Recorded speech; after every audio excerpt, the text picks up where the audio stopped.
Welcome to the Daily Wrap-Up, a concise show dedicated to bringing you the most relevant, independent news as we see it from the last 24 hours. Tuesday, December 5th, 2023. Thank you for joining me today. I have an important follow-up on the rape allegations conversation and some more deep dives into the minds of the freed Israeli captives and the continually dissolving, deteriorating story around October 7th and the evidence surrounding it. Now, it's becoming less and less contentious, but it's an interesting thing we were touching on this morning on the AM shows that on AM Wake Up, that we're almost at this time where, and not just post October 7th, but we saw this during COVID-19. I even made the point on things like East Palestine, Lahaina, where we get in these discussions where there's provable things happening. You can catch them in definitive lies. Whoever we're talking about, and evidence falls apart, their narrative collapses, the evidence becomes even more clear that they're acting with criminal intent, things like this. And nothing stops, nothing happens, nothing even slows down. And it's interesting because all you get is the other side of the argument, or those with the vested interest in keeping it going or hiding the accountability, just say that's not true. Trust the science, or, whatever part of the story we're talking about. And what I'm really getting at is it's very interesting. We're at a point in time where it doesn't seem, in the past, it would be that, okay, well, there's just never accountability because we don't have the tools, the information. The internet comes along and there's different connectivity, and all of a sudden we're able to share things faster than they can stop them. And now we're at the point where even when things are proven, and I mean literally proven, it's like we all just kind of wash our. I don't even know how to describe it past that, because we don't stop. We still talk about it. People take real world physical action. And I guess what I'm trying to highlight is that there's clearly something broken. We all know that, where nothing ever continues past that awareness. Maybe to the degree where it looks like it's going to go this direction. Hopefully someone like Netanyahu ends up in jail. But that's not the whole story, is it? The rest of the government is clearly complicit. Our government is clearly complicit. So what is stopping it from being something more than that? I don't know the answer. I mean, clearly it does highlight a very corrupt, like diseased, decrepit, completely falling apart at the seams system that is unsalvageable if what we're pointing at is true. And I think that it is. That's not to say that I have all the answers either. But anyway, just very alarming. And so what we're going to go through today, again, are things that, in my opinion, in an honest situation, would be enough for anybody to argue, first of all, that what they're doing is clearly a crime, or what they've been doing, or ultimately what they're hiding from you are crimes, but that we should immediately seek restitution, justice, something. But that doesn't seem to ever happen anymore. Very interesting. Now, we're going to go through, again, as I said, the allegations around that, which I think are very important. And as I said, the reason I first talked about it, then followed up on it, and then 2 days ago came back out with a deeper discussion about it, because I sensed there was another kind of push and motive, and exactly like we discussed. There's now article after article, and everyone's starting to see it. There's a huge campaign, that's the word they used, to push to repeat and recycle the same discussions. That's never been to say that they did not commit rape. It's certainly possible. It is only to say that there is no provable evidence that it did happen. There's plenty of evidence, points, and data and information and testimony, and the repetition of the different information, but there is no provable evidence. That's not what I want it to be. That's not wishful. That is simply the static reality of what would be needed to prove something like this from an investigatory standpoint, from a judicial standpoint, not in regard to just simply being able to discuss these things or having somebody share their story. But if you're talking about accountability, which is what we're getting to, which is what they're asking for, UNs, do something, stand up and make your claims and hold them accountable. But then at the same time, acting like you're insulted that they ask for evidence. It's a really interesting thing, which again is really jarring for most people. But what we're going to talk about before that is another important article that came out coming from the released prisoners that are admitting everything else we've already been talking about. Not only that they were treated well for the most part, which is well within a kidnapping situation, which is the reality, And that's not to say that others who are still there might not have treated worse, but they have pretty much consistently said as much. And we're getting these weird filtered stories through other people saying what they told me, even though what they said today and yesterday and a week later of their own accord is very different. But the mother or the daughter, someone else comes out and says, I heard a story about X, Y, and Z. Very different than what we're being told and what they're saying. We also now have prisoners coming out and saying that they were far more afraid of being killed by the bombs than they were of Hamas. Again, I think this is largely why Hannibal directive discussions were originally had and why now they are aware of what these people are going to say. Already people that were very unhappy with Netanyahu and most of their current cabinet before this all started. That's a reality. So they're very aware. They've got a lot of critics over there who now are very aware that you've been bombing over their heads and killed some of them. On this report, 3 of them they admit seeing get killed because of Israeli bombings. Of course, it's all fake news and anti-Semitism to the certain people we choose to highlight in the show. But we're also going to go through a lot more information. In the interest of time, I'm just going to jump right into it today. But I want to make sure that we're just being very skeptical about this topic from all angles, but also just realize, and I'll make this point as we get into to start, that there's a reason that this is so important right now, as I've made clear many times throughout this since October 7th and well before that. And it's not just about Israel, and it's not even just about Zionism. It is really about the bigger, it's about obviously the government and what they're doing. And yes, the Zionist aspect, and yes, the Israeli government and the state itself, but about how this intertwines and influences so many other things. And that's not even just about Zionism. It's about this, like I was saying at the start, the current broken reality of the different authoritarian governments framing themselves as representative governments all around the world. And it really is breaking down in front of us, which is going to get probably worse before it gets better because these people don't want to give up that power. But it's a really important conversation. So too, like COVID-19 became a hell of a lot more than a possible pathogen and an injection. We all see that now. A lot of people didn't and still refuse to see it. And we're trying to get us to stop talking about it with good intentions, even going, Ryan, you're missing the plot here. You're only talking about one. And I wasn't only talking about one thing. It's the same thing today. We always have a focus. And I think, yes, this has consumed a lot of talking points, but ultimately I think there's a very obvious reason. But if you think I'm wrong, don't shy away from telling me that. Tell me you're talking about this too much or blah, blah, blah. I will always make my own decision about what I think is best, whether or not you guys agree with it, even entirely. But that's why you come here, because I'm not just cowing to the audience and doing what people tell me they think I should be doing. I trust my gut. That's always how it's been. Now, before we get into that point to start, I wanted to shout out a Give, Send, Go campaign we just launched. And this was specifically for an upcoming event that Derek is going to go to. He's going to go either way. We're going to foot the bill either way, Last American Vagabond, because it's important that we get this done. But the point is, this is something that is, especially with just what's going on and hiring people and stuff, it's going to be an expense that we probably shouldn't have. So the point is, we discussed this and we want to do this either way, but it's going to be about a week to 2 week process where Derek is going to go to San Francisco and what's entitled Covering the Culmination of the Fluoride Trial. Now, very quickly, by the way, the reason this says video not found, there was a lot of weird glitches, which could just be glitches before we got started. It wouldn't publish. It kept saying 404, the error wouldn't happen. It took me about an hour of trying this about 15 times for it to actually happen. Then all of a sudden the video wouldn't take, even though the video is there and it's live and you could watch it. Here's the link for you guys to check it yourself. It's Derek just basically giving the details that are basically listed right here for you to read about what we're doing. And I reached out to them. They responded. They don't know why it's not working. Of course, that's how my life works today. And the video just seems to not be functioning properly from their end. They're going to get back to me. We're going to fix it. If not by tomorrow, I'm just going to put an image there instead. But I just want to leave it so they can try to tinker with it from their side. Now, the reason this is happening, for those who don't know, I thought I had this up. Let me grab this real quick too. The actual fluoride trial work. Now, Derek's been covering this since 2020. Fluoride in general, but the trial that's been ongoing. I'm not going to go into it in depth because even just giving you like a synopsis is going to take me too long.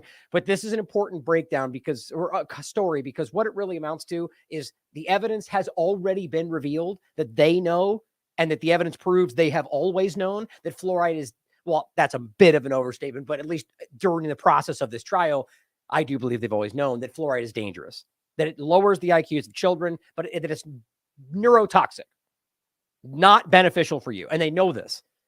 now for sure, and that the evidence proves this. Rachel Levine, of all people, personally stepped in and put her finger on this and made this pause. And this has been years in the making. 4 or 5 different reports that have come through, and they've asked for a reevaluation. It's just a game of cycling the information so you don't see that they know, that the EPA knows, that the government knows, that the fluoride is not in your interest. It's dangerous to you. And yet they dig their heels in. They drag this on for years in order to keep that still in your water to hurt you, or however they see it. Now, Derek, the point was that this was supposed to culminate the trial. The evidence is there. It's been ready. The Fluoride Action Network, who's the group working to get this to you, and the NPT, I think. Again, I'm not going to dive into too deep. They have been pushing to get this released. They put the pause on it kind of indefinitely. Now, the judge came back around and said, okay, the trial is back on in person now, because it was all Zoom before. And Derek is going to go out there and be there for the culmination of this, which I believe is going to be very important. We already know the information.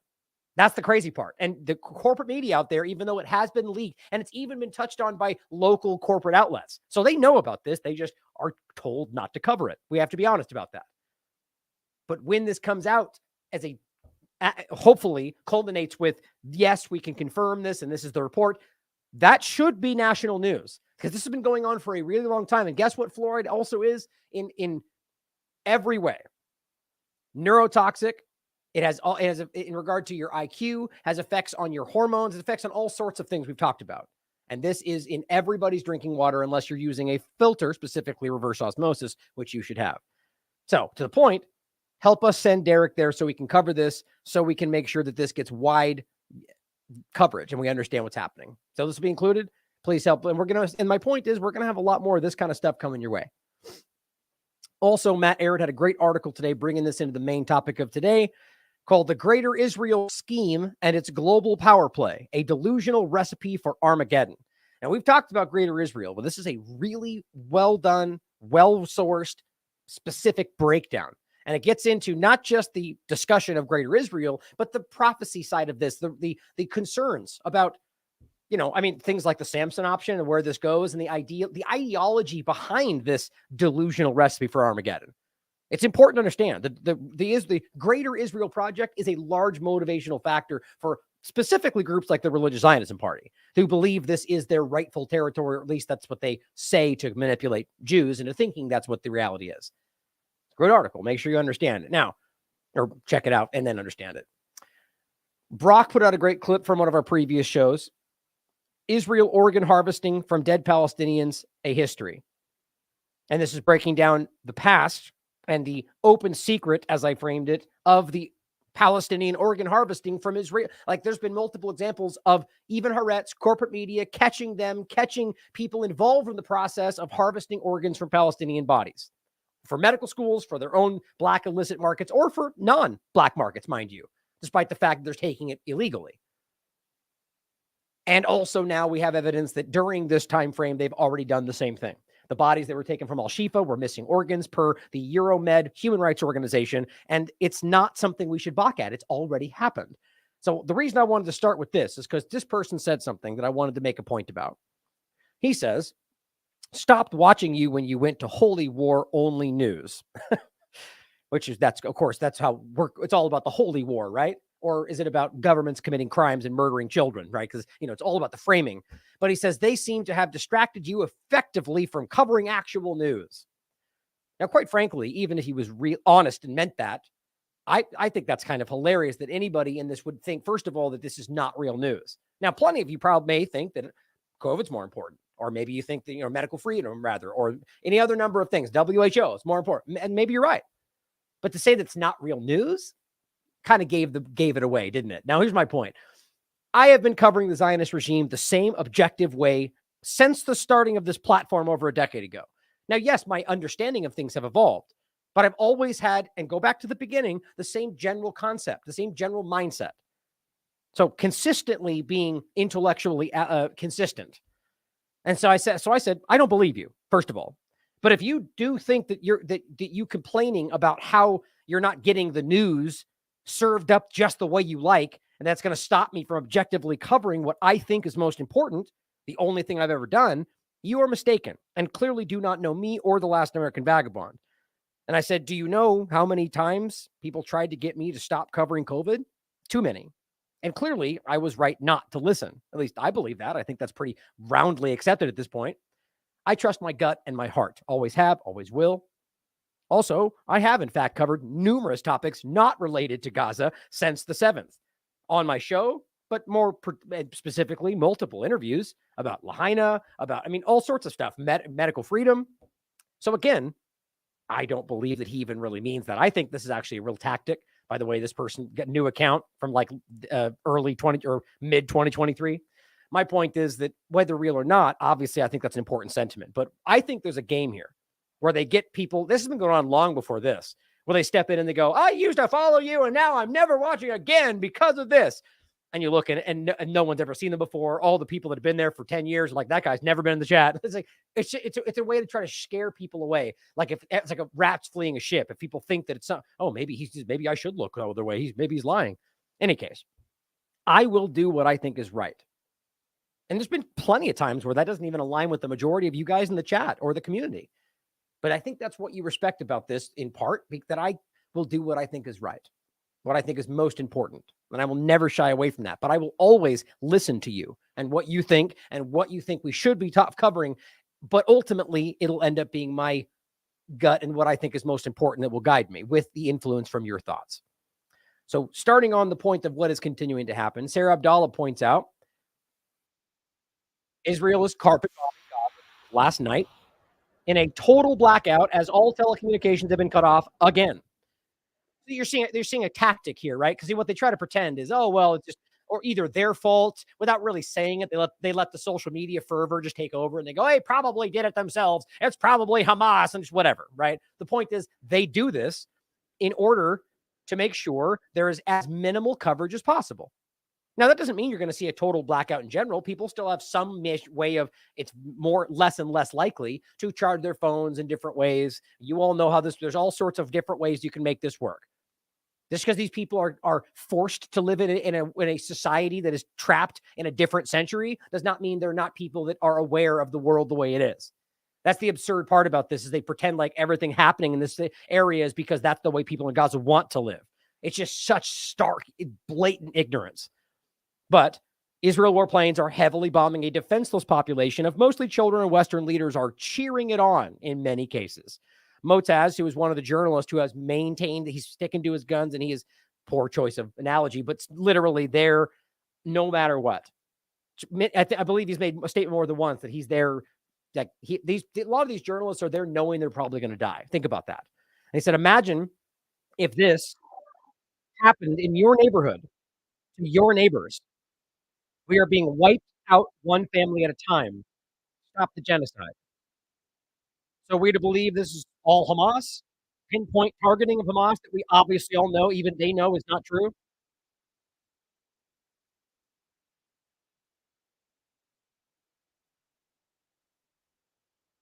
Imagine this was your street, guys. This is a residential area. Imagine this is your street, your families, your neighbors.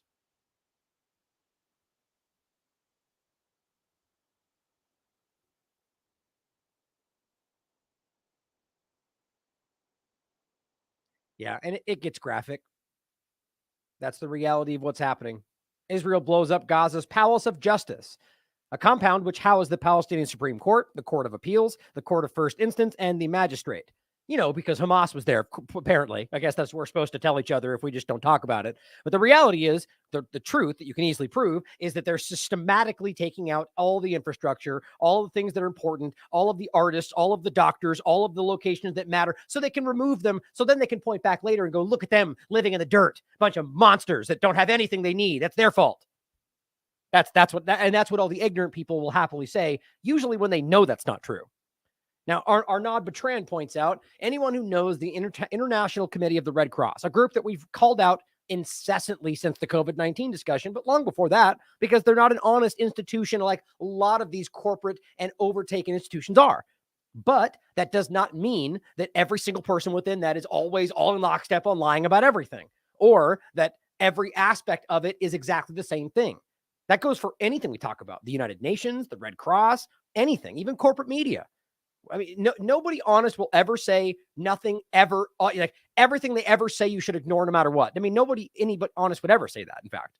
Even groups like the corporate media, what have we always said? Listen to them. Hear and consider alongside all of the evidence and come to your own conclusion. To black out any source of information is just willful ignorance, isn't it? My point in saying that is that the first response from a lot of people on this is the Red Cross is a dishonest group and you shouldn't be listening to them. It's like, well, hold on. Nobody's saying blindly trust. We have this weird sense I think in the West more than anything, that if you somehow, like, it's all binary, right? Either you blindly trust this president or you blindly trust that president, or you blindly trust this party or you well, no. Wait, question all of them and then come to your own conclusions about it.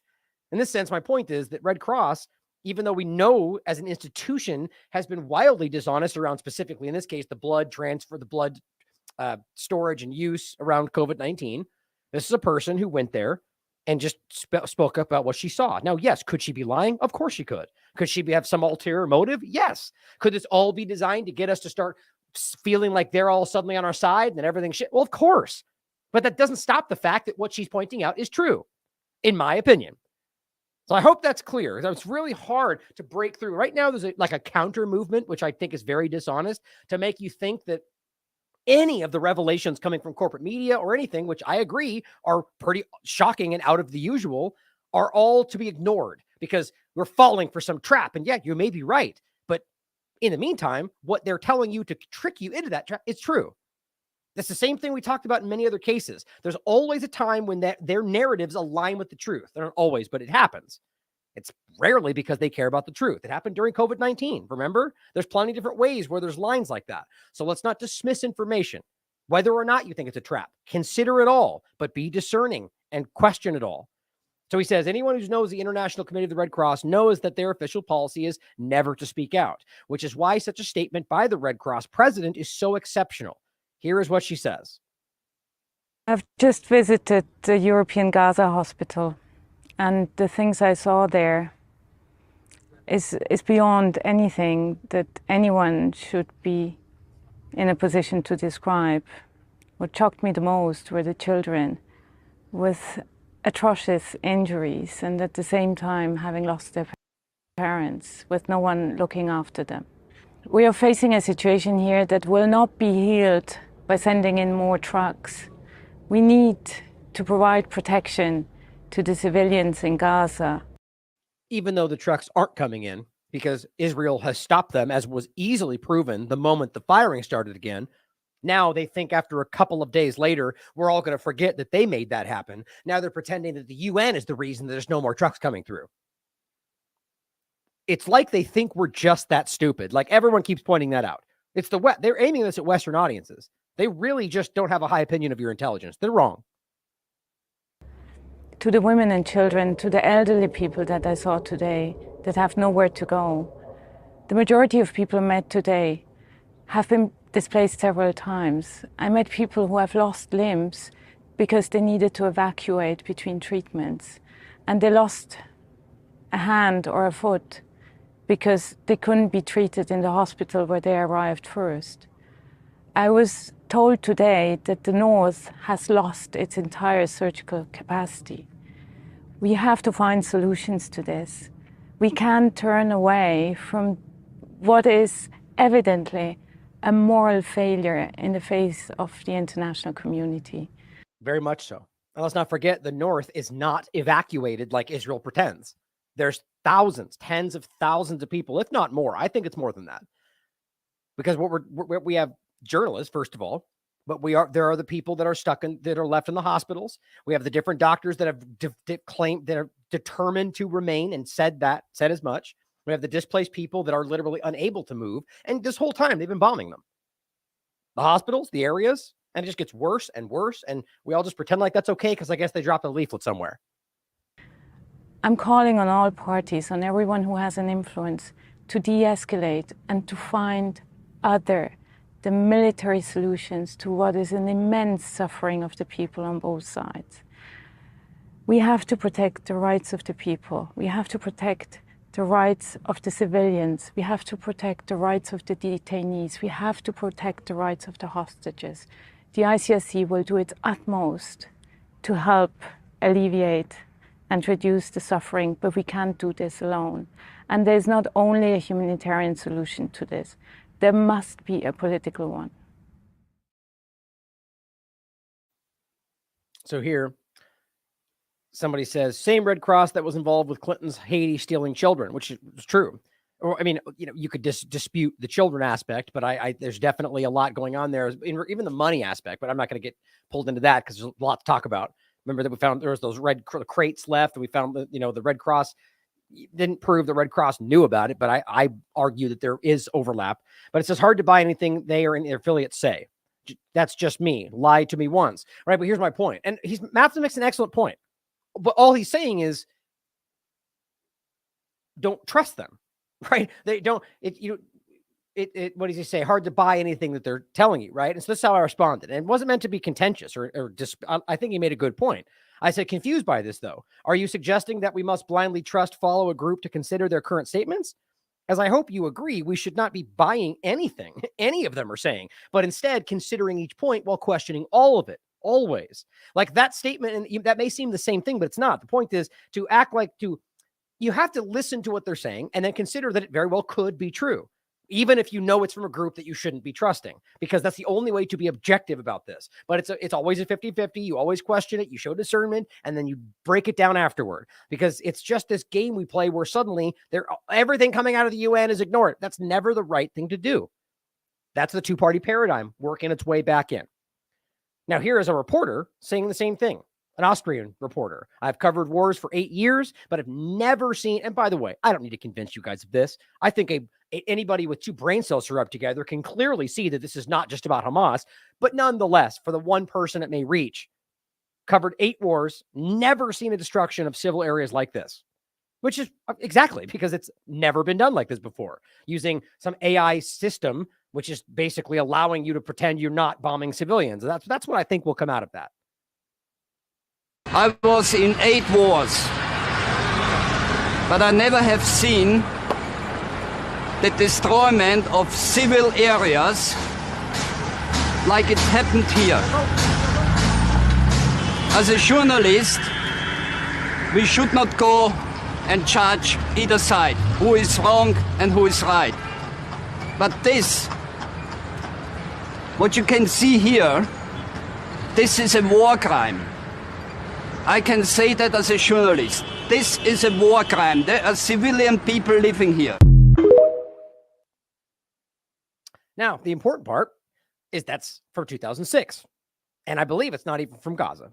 The point is that it's such a ridiculous reality to see that we're talking about something that is so disregarded, but is so exponentially more than any other thing we've ever seen. That's the point. Unprecedented by by the international entities, by the human rights NGOs, by anybody honest watching the situation.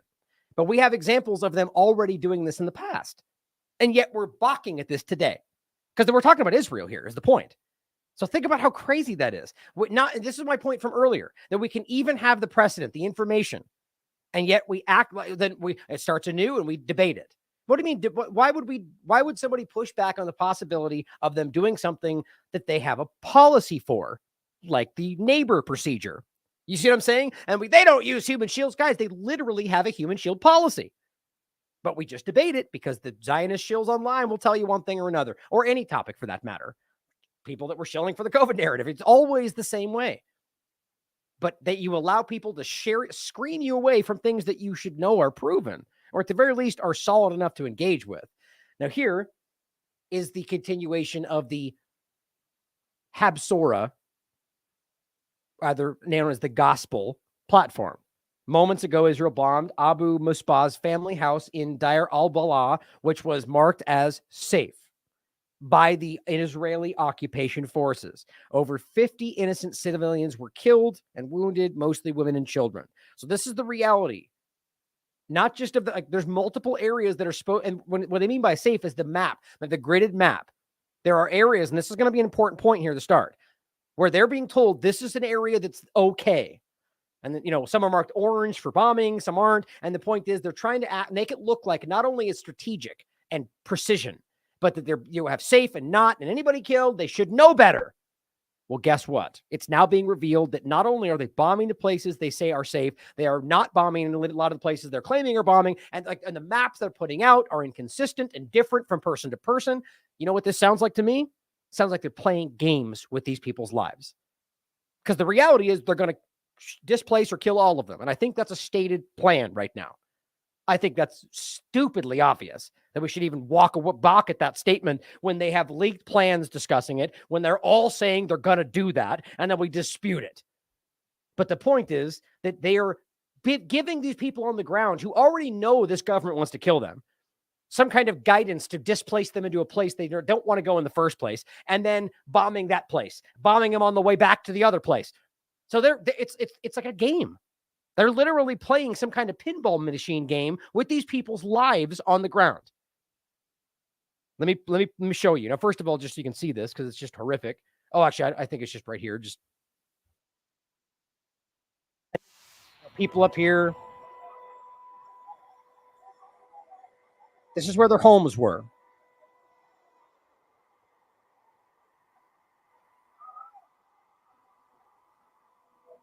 All right. It gets wildly graphic.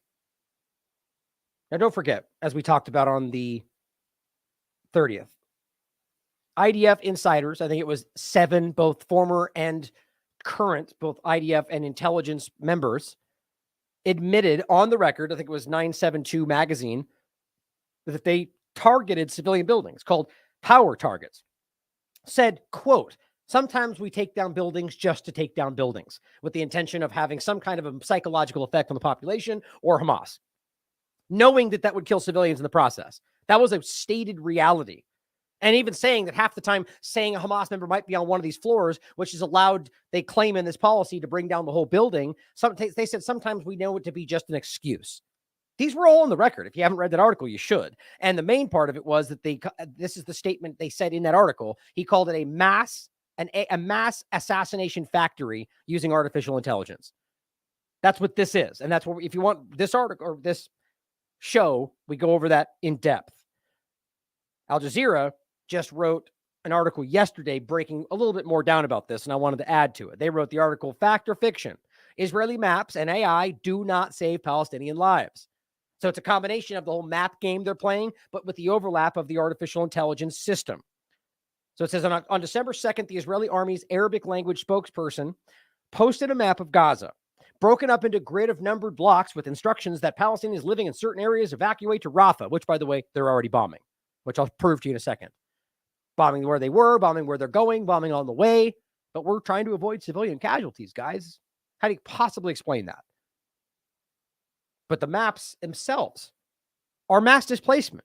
It's like we're just pretending that that doesn't matter because, well, Hamas. That's that. If you want to, the game of playing human shield and saying that then allows you to shoot and kill 400 people because you think one Hamas member might be there, that's never been valid. That is not correct. They're just trying to lie people into accepting genocide. But the other part of it is that aside from even that, like, you can't then pretend, well, Hamas was present or we think they might be somewhere, so we have to mass displace all these people. That doesn't even line up. There's not even like a logical connection there. So they're just hoping we don't acknowledge that mass displacement is and always has been a war crime. But I guess nobody wants to talk, not even most activists talk about that. The very act of claiming you can just push all these people into the north, millions of people, and then, or excuse me, the south, and then from there continue to push them anywhere else, I guess, and watch them get killed like fish in a barrel. Well, first of all, that's obviously killing them, but just the mass displacement was already a war crime. That's undeniable. Whether or not you think Hamas was all over the civilian area, it still is a crime. Now, it says this move came as Israeli fighter jets bombarded the south of the Strip, previously designated a safe zone, killing hundreds of Palestinians in 24 hours. Over 700, I understand. The Israeli army proudly announced that it had hit 400 targets. Realize that. They're not claiming that these are Hamas locations, and the numbers of people that they were killed are largely provably civilians. And yet, just like we said in the beginning, you're not going to hear this on Fox or CNN or from Biden or anybody else, or any of the people out there shilling for Israel. But they already told you at the beginning. With the numbers we were aligning with the people killed, were showing up on Israeli websites for the IDF as so many terrorists killed. Which, by the way, at the very least, you could prove that not all of them were even Hamas, but they didn't care, which, by the way, another example proving to you that they see all of them as terrorists or all of them as valid targets, however you want to look at it. That's been the reality that you could prove from the very first day. And they've had 500 more examples, being facetious, maybe 10 more examples come out that proved that was the case. And yet we still act like, or, things like as stupid as this.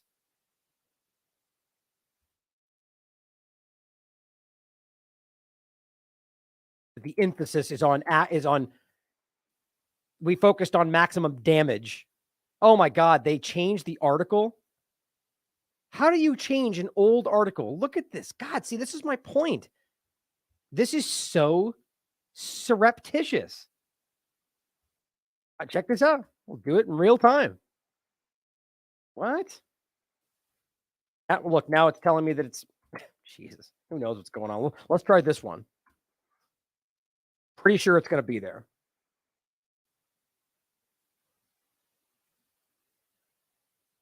So the point, now it says we're focused on maximum damage and removed the actual statement, which was, as you remember, we are focused on damage, not accuracy. Now, as much as that pretty much says the same thing, it's very telling that they remove the not accuracy part because it reveals their lie. And that means the Guardian or somebody in the administration or organization made the choice to go back, but pressured by somebody, and quietly take that out. Somebody put that out in a tweet, side by side, put it out there. I'll retweet it. I'd do it right now if we weren't live. This takes forever to load. But we'll come back to it. God, it's crazy. Let me just open another one just in case.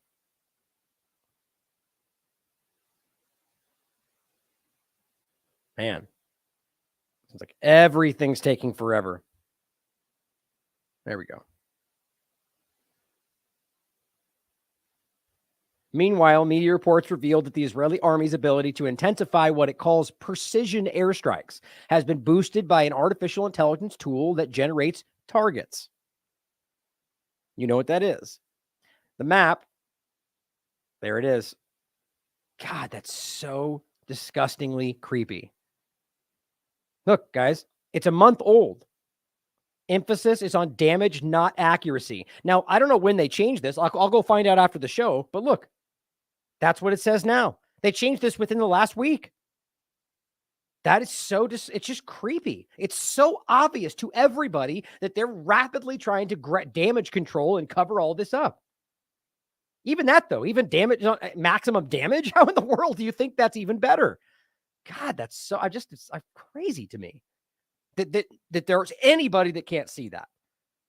But it says the maps, leaflets, and tweets, the claims of precision military targets all feed into the narrative that the most moral army is taking care to protect civilians in Gaza.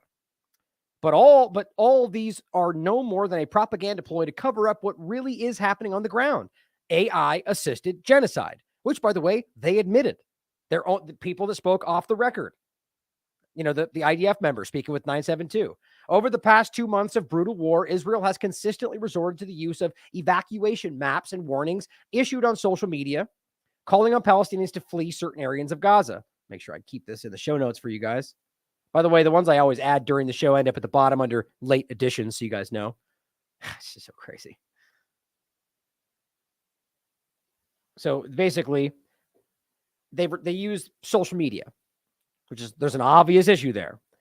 It says, yet the mounting death toll, some accounts over 20,000, offers no evidence that Israel is in fact concerned about civilians. What it is concerned about is growing condemnations abroad and what legal experts are calling genocide and increasing pressure from the United States. This is an important statement right here.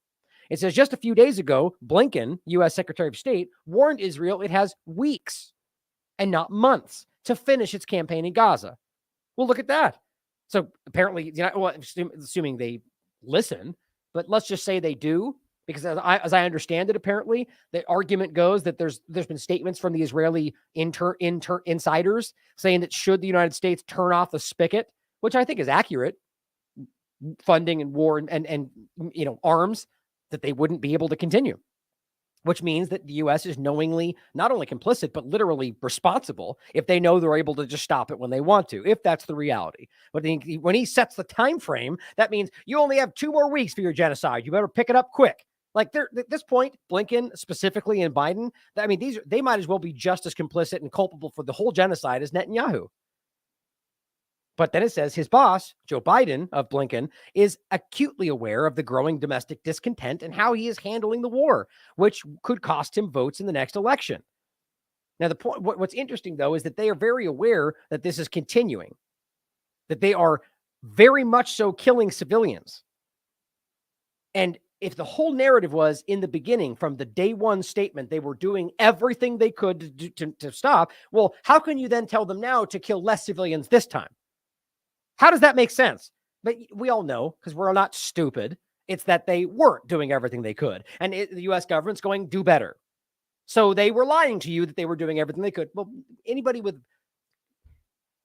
It's just like, I think we all collectively know we're lied to all the time about everything. And yet people with investments in the two-party paradigm and different things just act like it sometimes isn't the case. That's called a system beyond repair.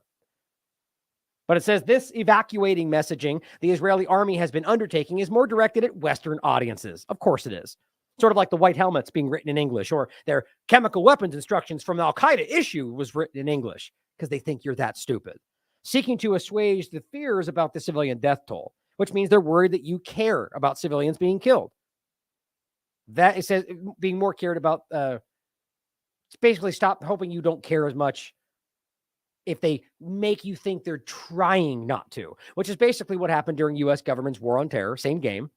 It says the fact that it is delivering mostly on social media platforms indicates its intent is not to get to the people in the Gaza Strip, which is obvious. As much as there is obviously some ways, I said earlier, for phones to be working or different things, plenty. The obvious reality is that some of them will not see it, and most of them aren't. And many of them aren't going to flee anyway because they don't want to be displaced, and that's their right. And you're just killing them anyway.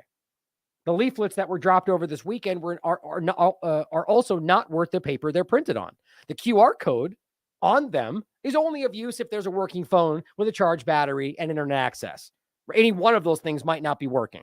Discrepancies of different maps being shared by Israeli officials have also resulted in additional confusion. Areas marked for targeting in orange did not even correspond with the numbers of blocks officials were telling people to evacuate from. So they're going, here's the orange places we're bombing. And then you got people, the other ministers going, you have to get out of these areas. And they're not connected. Or another map over here that shows something entirely different. I think that's deliberate. I think they are trying to make this chaos for these people. It's maximizing suffering. Consequently, the overall impact of the maps has been to create fear, panic, and confusion, as Melody Ward, CEO of the Medical Aid for Palestinians, explained in a tweet. Furthermore, the detailed mapping and dissection of Gaza are designed to create the illusion of precision and precaution, but the evacuation orders behind them demonstrate the exact opposite. Habsora. Did I say it wrong again? I don't think so. Habsora, or the gospel. I'm going to grab those images, actually. I'll do it later. Don't forget. Now, and this is going back to the same point as the Red Cross. Here's Jake Tapper. People on the corporate media that I think we all know at plenty different levels, they're either not smart enough to see that they're being manipulated, or they're lying to you more often than not, if not all the time. That would obviously be my opinion. Now, whether this is him doing this because he's been put to it, which is certainly possible, or just being a human being, he's at a point now where he just can't see beyond. Like, this is the same thing like with Wolf Blitzer, where you can just see it on his face. Like, my point is there's some people that I think are just, like may work for the CIA and me in the media. Well, Operation Mockingbird. There's some of them that are just dishonest and don't care. Or some of them are in this completely for their own position and their own clout and betterment. And some of them that are willfully ignorant. Now, I don't know what degree that is, where the percentage breakdown is. But I think there's a lot of people in higher positions that choose to go along to get along and just don't want to admit to themselves that they do it.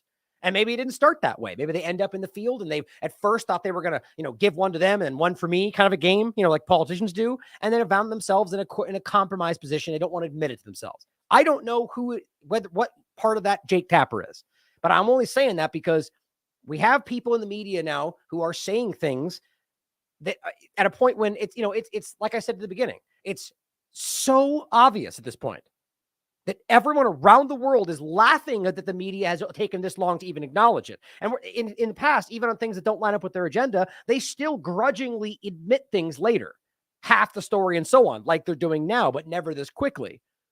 So my point is, Jake Tapper says that, I'll let it speak for itself and we'll talk about it afterward.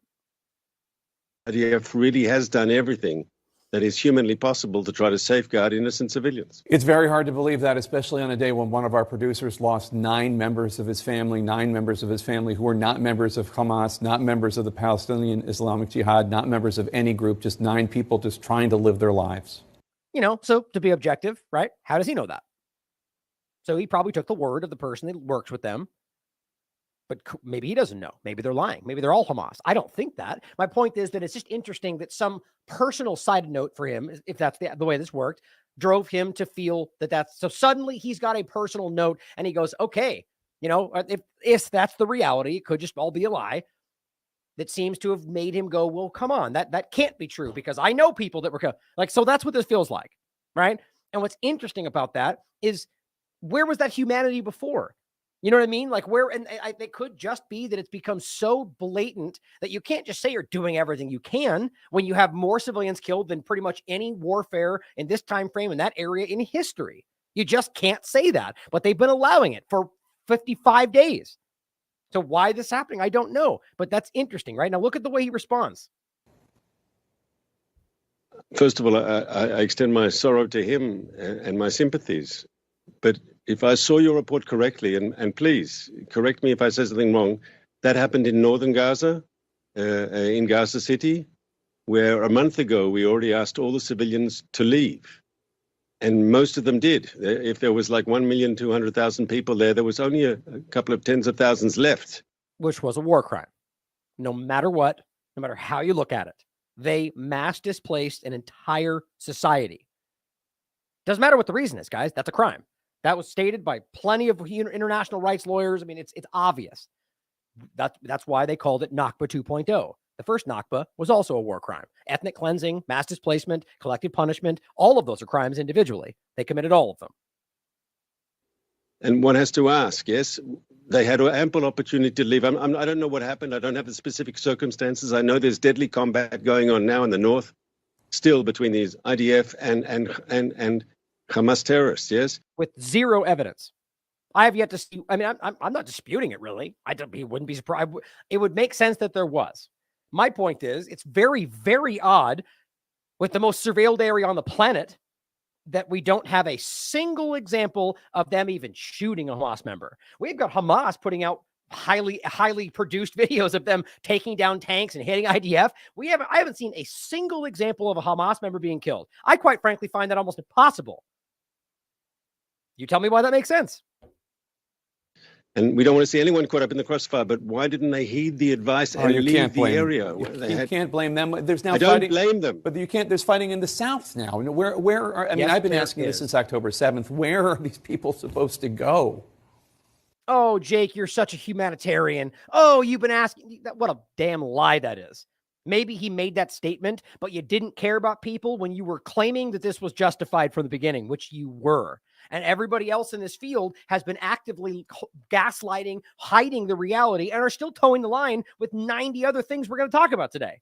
So my point there again, you could pretend that means that or you could feel that means that he's lying for some reason about this. But I tend to just think these are people that are compromised in plenty of ways that don't like to admit it to themselves and just have that moment. Right. And he'll probably be chastised for it, which will then play on his mind the next time he feels like he wants to be honest. That's how this works. It's manufacturing consent with most of these people. I think we need to understand that. But so the only thing we need to take from that is here's the representative for Israel being pushed back on by CNN about the fact that they're not doing everything they can. And then this guy literally victim blames. Well, they should have gotten out of what is this, Happy Gilmore? They should have been standing there. Are you effing kidding me? These are people that are hurt, people that are in hospitals. And you're talking about a family member with their extended family members, and all of them were killed in the north. I mean, it's just so beyond the pale, guys. Everybody sees it. And they're lying about it. So let's get into the crossing discussion in general, because that's what this is really about. So right now, here's Corey Robin showing you a really depressing video. What this is really is families upon families walking down the road, most of them crying. They're all because they're desperate, guys. You don't realize this has been over a month, going on a month and a half, right? Where you've got people that are continually being, or actually more than that, actually, but being displaced time and again. Like, we just don't see it. We act like, oh, they just moved from the south.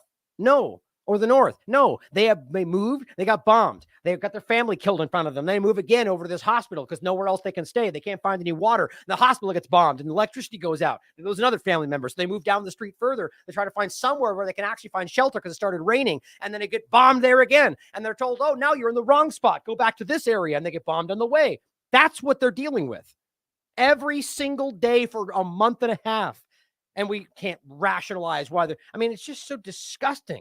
And so what Corey is saying is, I don't know how Jews with our history can watch this video of a people forced out of their land with the little that's left of their lives on their backs, with anything but horror and revulsion. Not because this is the only side of suffering in the world, he says, but because this is being done in our name. This person says, I don't know how people of Gaza will overcome all of this pain. He says, please don't believe the myth. Now, I'll read it first. Please don't believe in the myth of the resilience of the people of Gaza, because what they're doing exceeds human capacity for patience. Now, that doesn't mean that there is not some of the most resounding and astounding resilience I've ever seen in a people in Gaza. What he's simply saying is, don't let that become the reality. Oh, they're going to be fine. Like, some of these people have, think about what it exceeds the human capacity for this kind of suffering, or for suffering. Freddie Pontone points out right now the area that they're all being told to go to. That's where they're all going. They're all marching toward this area. And I'll jump ahead just a bit. They're being bombed on the way. They're being bombed where they left, and they're being bombed where they're going. That's verifiable.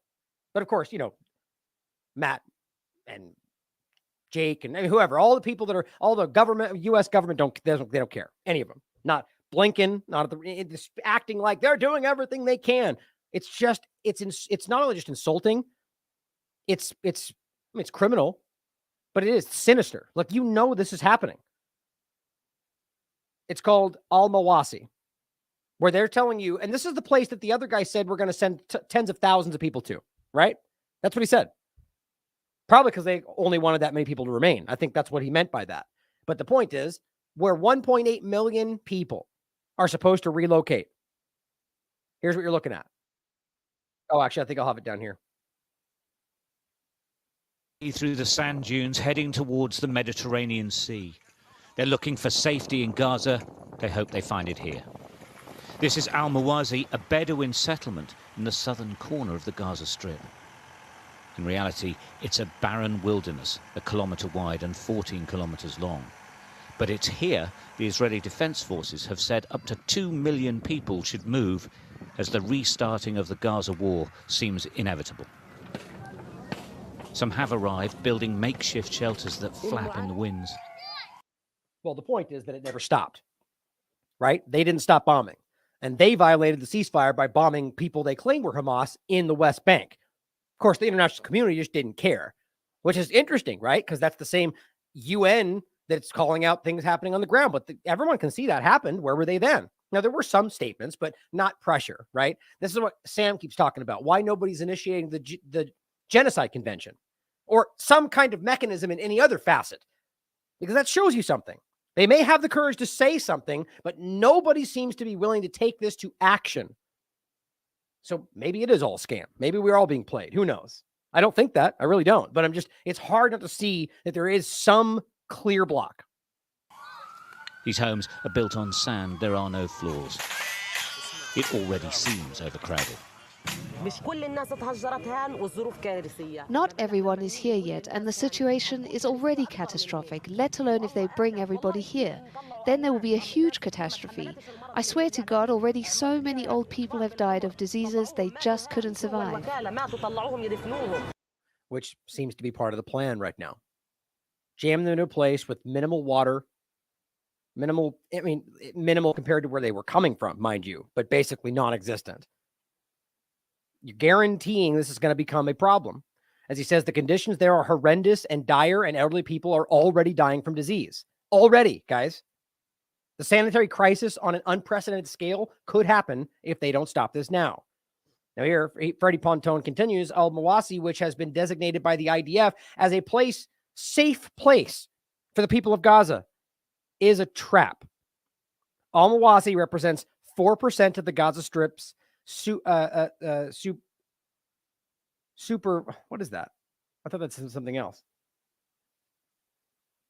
An outward part or appearance, a surface.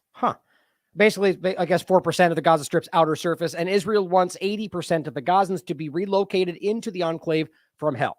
That's what Freddie writes. But this is what the head of I think this was the leader, the head or the commissioner of UNICEF, if I remember correctly. At the very least, he's from UNICEF. In southern Gaza, I'm seeing immense amounts of sadness and hearing the devastation of artillery and bombs that's kicked off. People don't know where to go. There's a great deal of anxiety. As I was coming through here on the street, there was a young girl and her mother, and the mother was in tears. Brave-faced people, she was in tears. And I asked the daughter, and she said, we just don't know where to go. People have moved from their homes in the north being devastated to a shelter, probably bombed there to the south, and now told to go somewhere else. It's a false sense of safety. Nowhere's safe. And of course, the hospitals, that's another story. They're a war zone. And with some 200 now dead in Gaza since the pause ended, what are Palestinians telling you about whether it is safe to move around in the way that the IDF is claiming it is? I haven't met anyone who said it's anything other than illogical and terribly unsafe. They feel even moving on streets is unsafe. I think it is because they're being shot randomly by the IDF, and I'll show you a video. Right, it's happening constantly. I think it was Motaz, that one of the one kind of the really prominent one that's been filming. They're being shot at, including them, the journalists, as they run. So just don't believe the nonsense. It's not Hamas. Guys, we're at a point now where this is just an obvious static reality.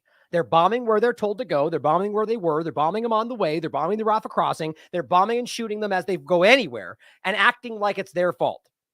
That's what's happening. That is malicious and sinister, and that is criminal, but it goes to a special kind of, vindictive nature. They are trying to punish and hurt these people. That doesn't mean every single person in the IDF, but it means the people that are doing this, it's beyond the pale, guys. There's no way around this. Really important question you asked, because it's a narrative that is being built, and it's an unsettling one, this false sense of safety that they can, in fact, go somewhere. We have learnt time and again here, from children being bombed in a hospital to 100 United Nations colleagues being killed. No one is safe anywhere. There is a region, Al-Mawasi, designated to be safe, a big safe zone. My understanding, it's about 4%, 14 square kilometres. 4% the size of Gaza. They want 80% of the people in there. The numbers don't, and they must be aware of that. Yeah, what he was going to say is it's impossible, guys. It's literally impossible, unless you've got buildings. They don't. They're forcing people into an area where they're going to be shoulder to shoulder if they can even make it, and people are going to get sick, and they are going to probably bomb that too. That's what we're talking about. Here is another post where he's speaking with Sky News. The perfect storm for disease. We've been warning about this, UNICEF, the World Health Organization, for weeks. That perfect storm is beginning, and that is because this massive influx of people with absolutely nowhere to go. So the real risk now, the horrendous numbers of thousands and thousands of children killed, continually being killed as you and I speak, risks being matched by. let's not forget, they just told us they gave, what was it, 12,000 injections, which made really no sense to me in the midst of what's happening. You can't get them water, but you gave them injections. That seemed very strange to me, guys. And now all of a sudden people are starting to get sick. Well, yeah, it makes sense because they are in positions that would clearly cause disease. But now they're all kettling them all into this one specific area. I just think we should be concerned about that. Obviously, there's an agenda about this all around the world, the WHO, the whole conversation. And all of a sudden, we've got this major story dovetailing into a disease discussion. It's very concerning to me. Deaths from disease. That's what we get when they're pushed to these zones that are anything other than safe. IDF would counter that by saying there is a stretch of land close to the sea in the southwest of the Strip, which is about 14,000 kilometres, something like that, square kilometres, and that it is a safe place for Gazans to be. I've spoken to other people who say there is literally nothing there. There's no infrastructure. There is nothing that will allow people to live there safely. Do you know this area? What can you tell us about it? I do. It's called Al Mawassi. It's exactly 1K by 14, so 14 square kilometres. Makes up. By the way, she said 14,000 when she said that. I don't know if that was a deliberate mistake or not, but it's 14. It's a tiny location that they're not going to be able to fit into.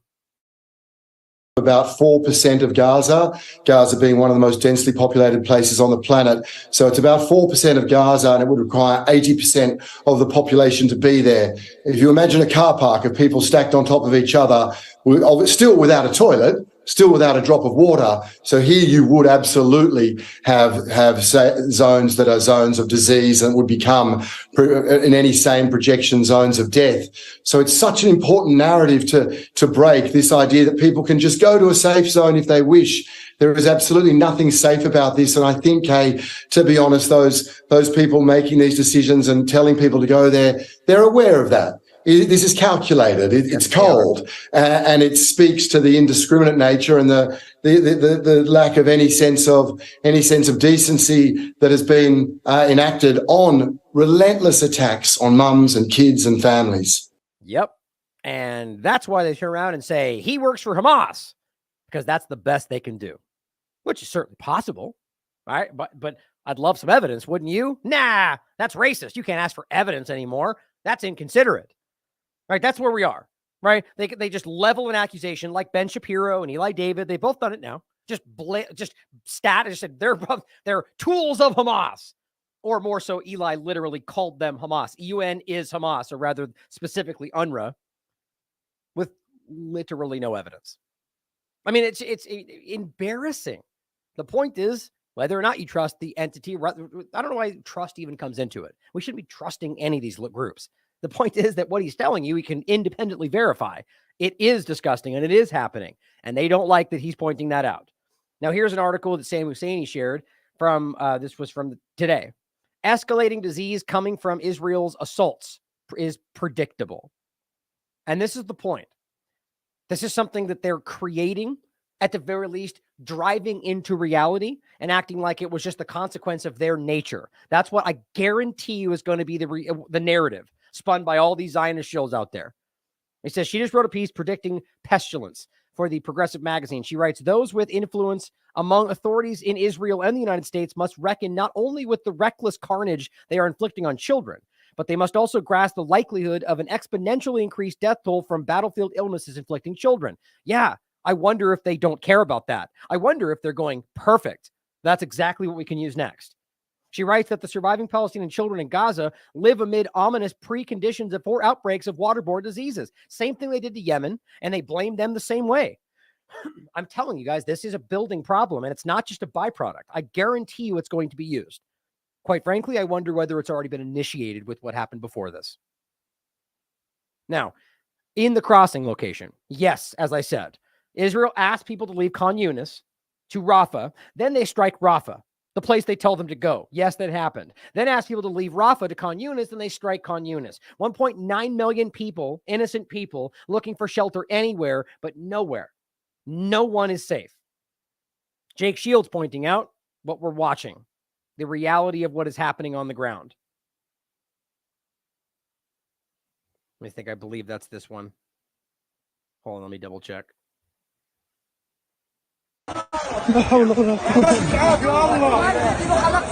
This is graphic, guys.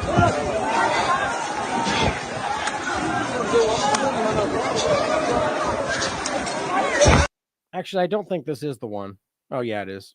It's it's really just the same image. It's the same area we talked about a second ago. But as he says, with Israel now attacking North and South Gaza, nowhere is safe. This is what they're living through. And he's right. I mean, it's just an endless onslaught with nowhere to go. And then, they go, here's a leaflet that says go here. And they're going, well, I was just there and they're being bombed. Or I was there. I was at a place you swore was safe and I watched my family die. So why are they even, what do you think that does to somebody? And as even Reuters writes, which again does not then mean we trust Reuters or that Reuters is telling you the truth. That's a very binary, childish, naive way of thinking. The point is that this headline is accurate. Whatever their intentions are, who knows? It says Israel orders Gazans to flee, bombs where it sends them. Why? Because it's an embarrassingly obvious reality. They're doing that, and everybody can see it. And the point is, these people, I think, are now weighing: are we literally going to just go down with this ship? Are we really just going to keep saying these things when we know it's not true? Like, there's a level of credibility that they must maintain, I would argue. But anyway, the point is that is happening. Now, here is the one we were talking about. Motaz is the journalist there. You see the first one. The point is he's filming this. Israeli IDF forces firing at civilians, and then the journalists as they run down the street. I haven't pulled up on. It's only on the browser, so you might not hear all the. Right there, you can hear them being fired at. Just the simple point is, you can hear firing.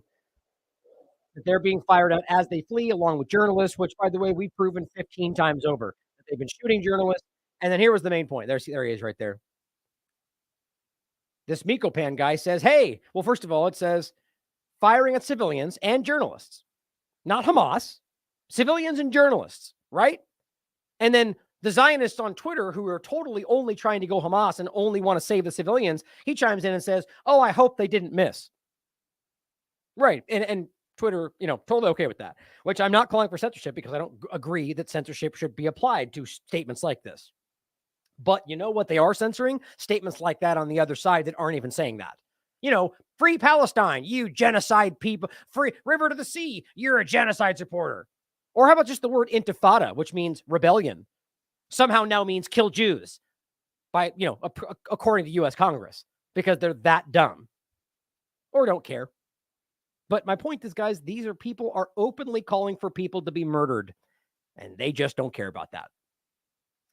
Now, here's an interesting point before we go into the new information coming out of Amnesty that's going to, open the conversation more to the Al-Ali Hospital and plenty of others. Let's play this video first. How about we play it with no context and just see what you think about it, and then we'll talk about it afterward because no context. A new phase in our war against women, children, and babies. The IDF is willing to sacrifice its own people to advance its genocidal agenda. It should be clear to everyone by now, the IDF does not value human life. Our war is against babies, the elderly, women and men. We pursued them in northern Gaza. We're now pursuing them in southern Gaza too. As we expand our operation in Gaza, we remain committed to our goals. We will operate in maximum force against civilian infrastructures. We are implementing lessons learned for the new phase of this war, improving the efficiency and the precision of our operations on the ground against the people of Gaza. Yeah, so obviously that's a parody, right? So then this account is Israel Defense Forces parody. But here's my point. Obviously, he's just, they kind of contorted the things he was saying about Hamas to make it, war on children, infrastructure. Okay, just for sake of conversation, let's say that was real. He just came out and said, we have a war on women and children. We're going to bomb civilian infrastructure. Let's say that's exactly what he said.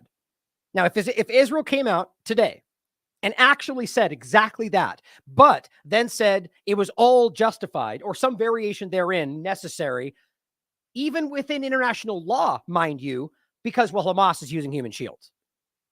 As much as that seems even more crazy than the current reality, how would that be any different than what's currently being used? Like, really think about that for a second. Because you realize it's the same, just because he's stating it more clearly that we're a war on children and women. Okay. In this case, you're saying, well, we're going after Hamas. That's what he's saying. But then they're effectively, clearly, based on the numbers alone, predominantly killing women and children, which is what, like 70+% of the total? That's stated by corporate media. So my point is, what's the real difference? All I'm trying to highlight here is that no matter what you frame the narrative as, ultimately, as long as they say, well, Hamas is using human shields, apparently that's enough for some people to justify literally anything, which has been shown the more and more this continues to increase. So I just find that very interesting. Now, here is another point that I was mentioning before that I want to say before we get into the amnesty thing, which says this is in regard to the aid. They're telling you right now, this is the last update from Times of Israel, aid to southern Gaza slowed by intense fighting. Israel says the UN is to blame. Well, no, it's not slowed. In fact, it's literally stopped to a halt. And you know why? Because Israel made sure that would happen. They said on the record that they were not going to let it come through. There were trucks that were waiting, literally waiting after they started firing again, after the fake ceasefire. And Israel said, no, take them back. We don't want to see them waiting there. I don't know why they don't think we can remember their public statements.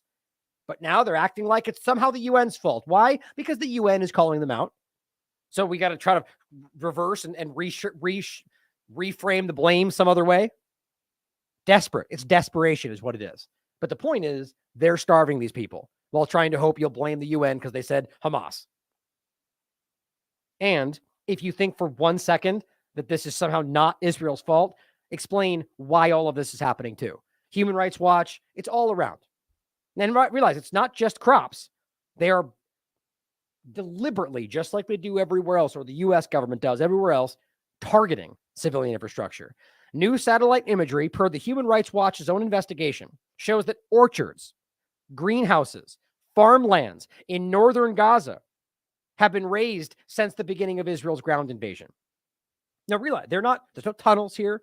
There's no infrastructure. They're deliberately, under the guise of their war on Hamas, razing to the ground or burning or whatever else their crops, their greenhouses, their farmland, which, by the way, interestingly lines up with the larger agenda we're seeing around the world, compounding concerns of dire food insecurity. Right. So as they're not allowing food to come through and as they're deliberately keeping them in this insecure position, they're going after other food sources in Gaza.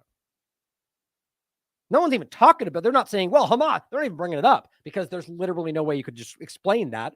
Now that it's being called out, I bet you they're going to make some abstract argument about how Hamas secretly uses these to maintain X, Y, and Z. And then everyone's going to go, oh, okay, well, that's fine then. Not everybody, but the willfully ignorant people. But it says Israel's military has said in recent weeks, yes, that it's conducted military operations in the area, including in an undisclosed agricultural area. 2 clear tunnels and other military targets. Exactly.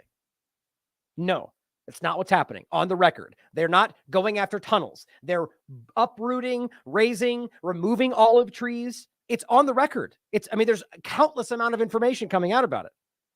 The laws of war prohibit attacks directed at civilian or civilian objects. That doesn't change suddenly because they say Hamas is there.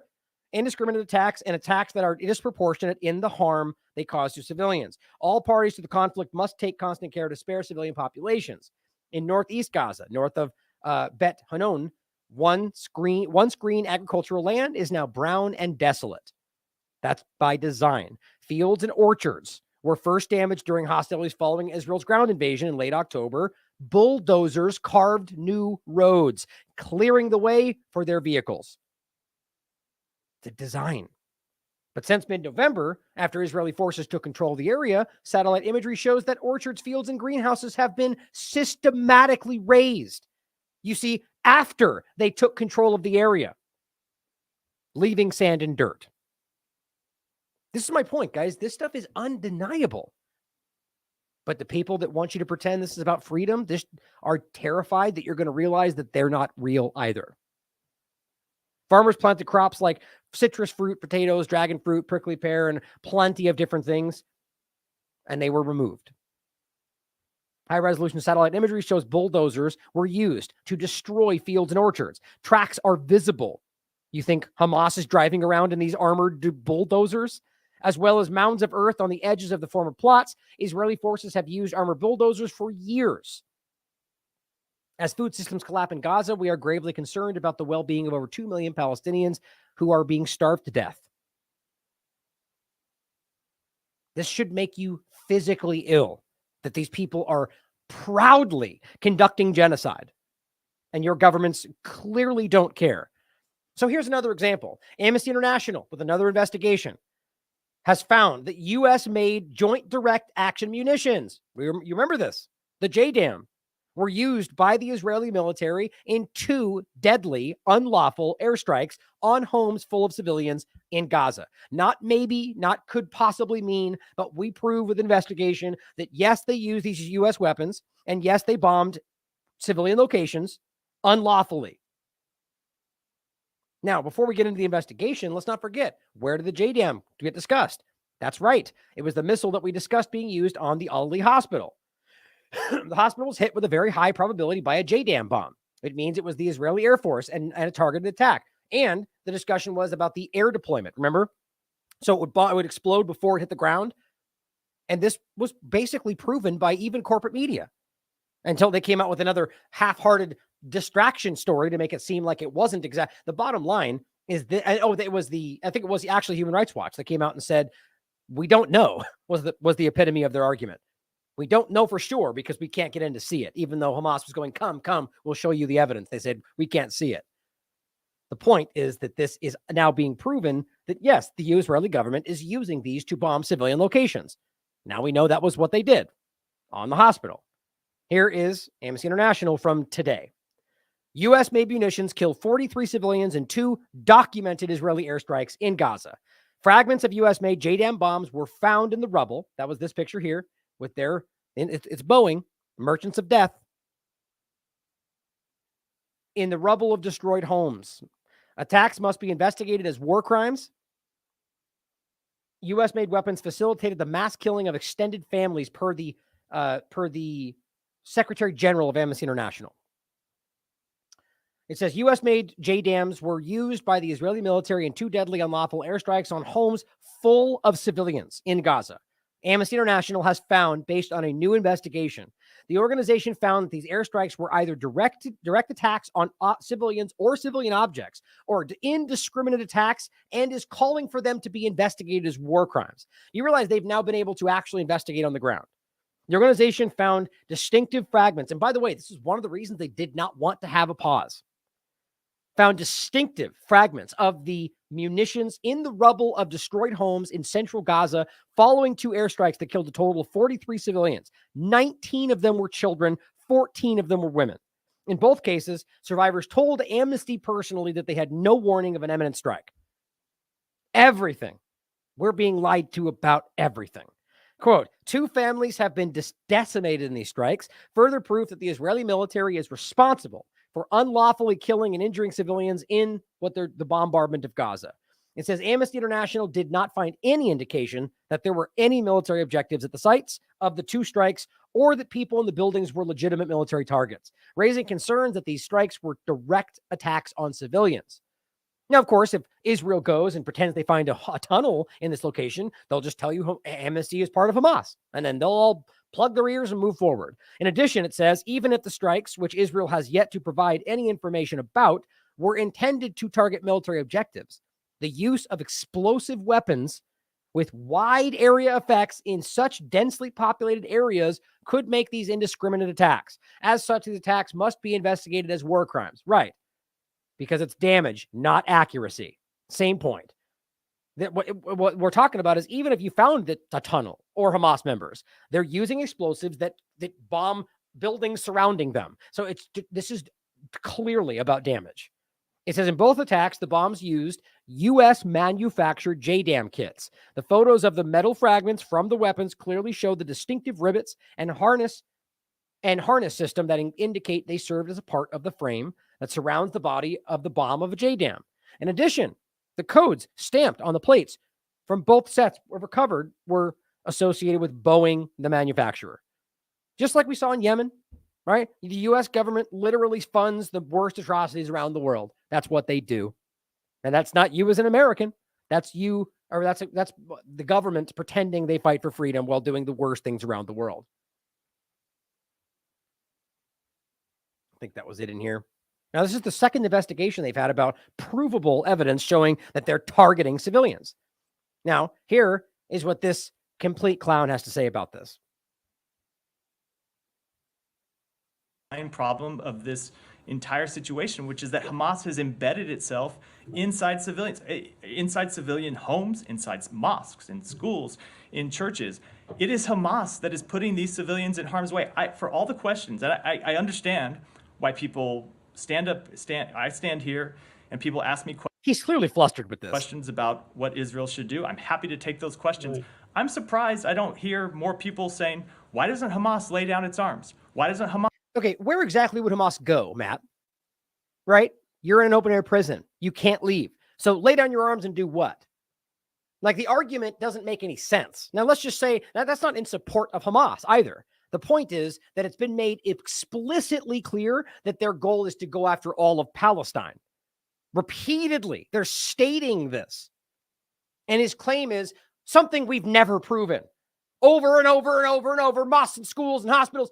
Okay, I'd love to see one example, not of a tunnel that doesn't prove they were currently there, or let alone that were actually a tunnel that we've already proven they've lied about these exact things using elevator shafts and all sorts of stuff, water tanks, long before October 7th, by the way. And that's not even to say there aren't tunnels. It just shows you they're willing to lie about anything.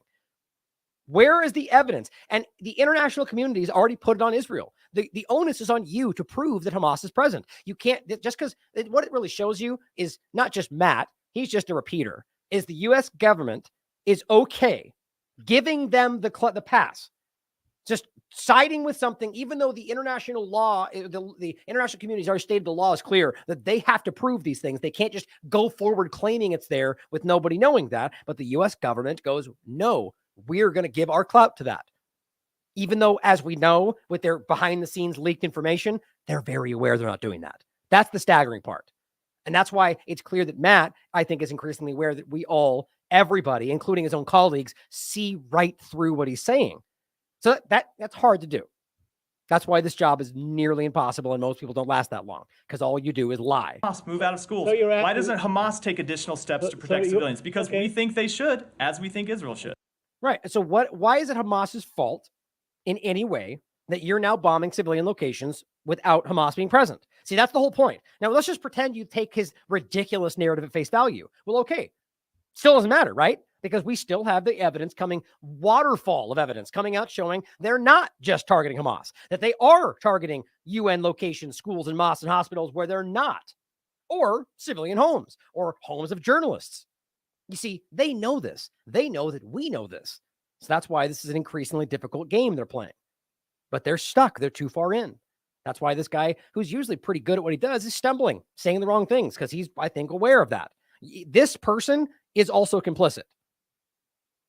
Now here, I might just skip this one, actually. We already took an hour to get past this, but this, maybe just start the beginning of it. This is one of the IDF members, one of the leaders, speaking about the same thing, basically just blaming everything on Hamas, and even referring to what the UNICEF spokesman said about there's nowhere safe to go.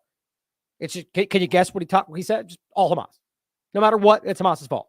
If I go stab somebody in the eye today, it's because Hamas made this happen. Conriquez, he's the Israel Defense Forces international spokesman. Thanks so much for making time to come on with us this afternoon. I want to ask you first about this expansion of your ground operations. We've heard from the U.S. government and Secretary of State Tony Blinken that they've relayed to your government that they don't want to see the level of civilian deaths in the South that they saw in the North. So my question to you is right there. So how exactly do you get better from doing everything you can? Explain that for me, right? We've been told ad nauseum. They've taken every measure possible to reduce civilian casualties. Okay, I disagree, but let's pretend that's the case. Now, jump forward to today. They go, we want you to kill less. Okay, so how do you go about killing less if you've already taken every measure possible? Yeah, it's that simple, guys. They're lying to you. Shouldn't be that hard to see. Is as you all expand these ground operations further south, how will you proceed with that operation, and how will that information from the U.S. and their thoughts play into what you're doing? Thank you for having me. Well, first of all, we listen and we take notice. Second, it's important for everybody to understand what a tremendous challenge we're facing, because not only are we going to fight an enemy that is heavily entrenched and underground and hiding. No. They're going to bomb them, bomb everything. See, that's the game they play. They could go in, and they already have tried, and they get destroyed.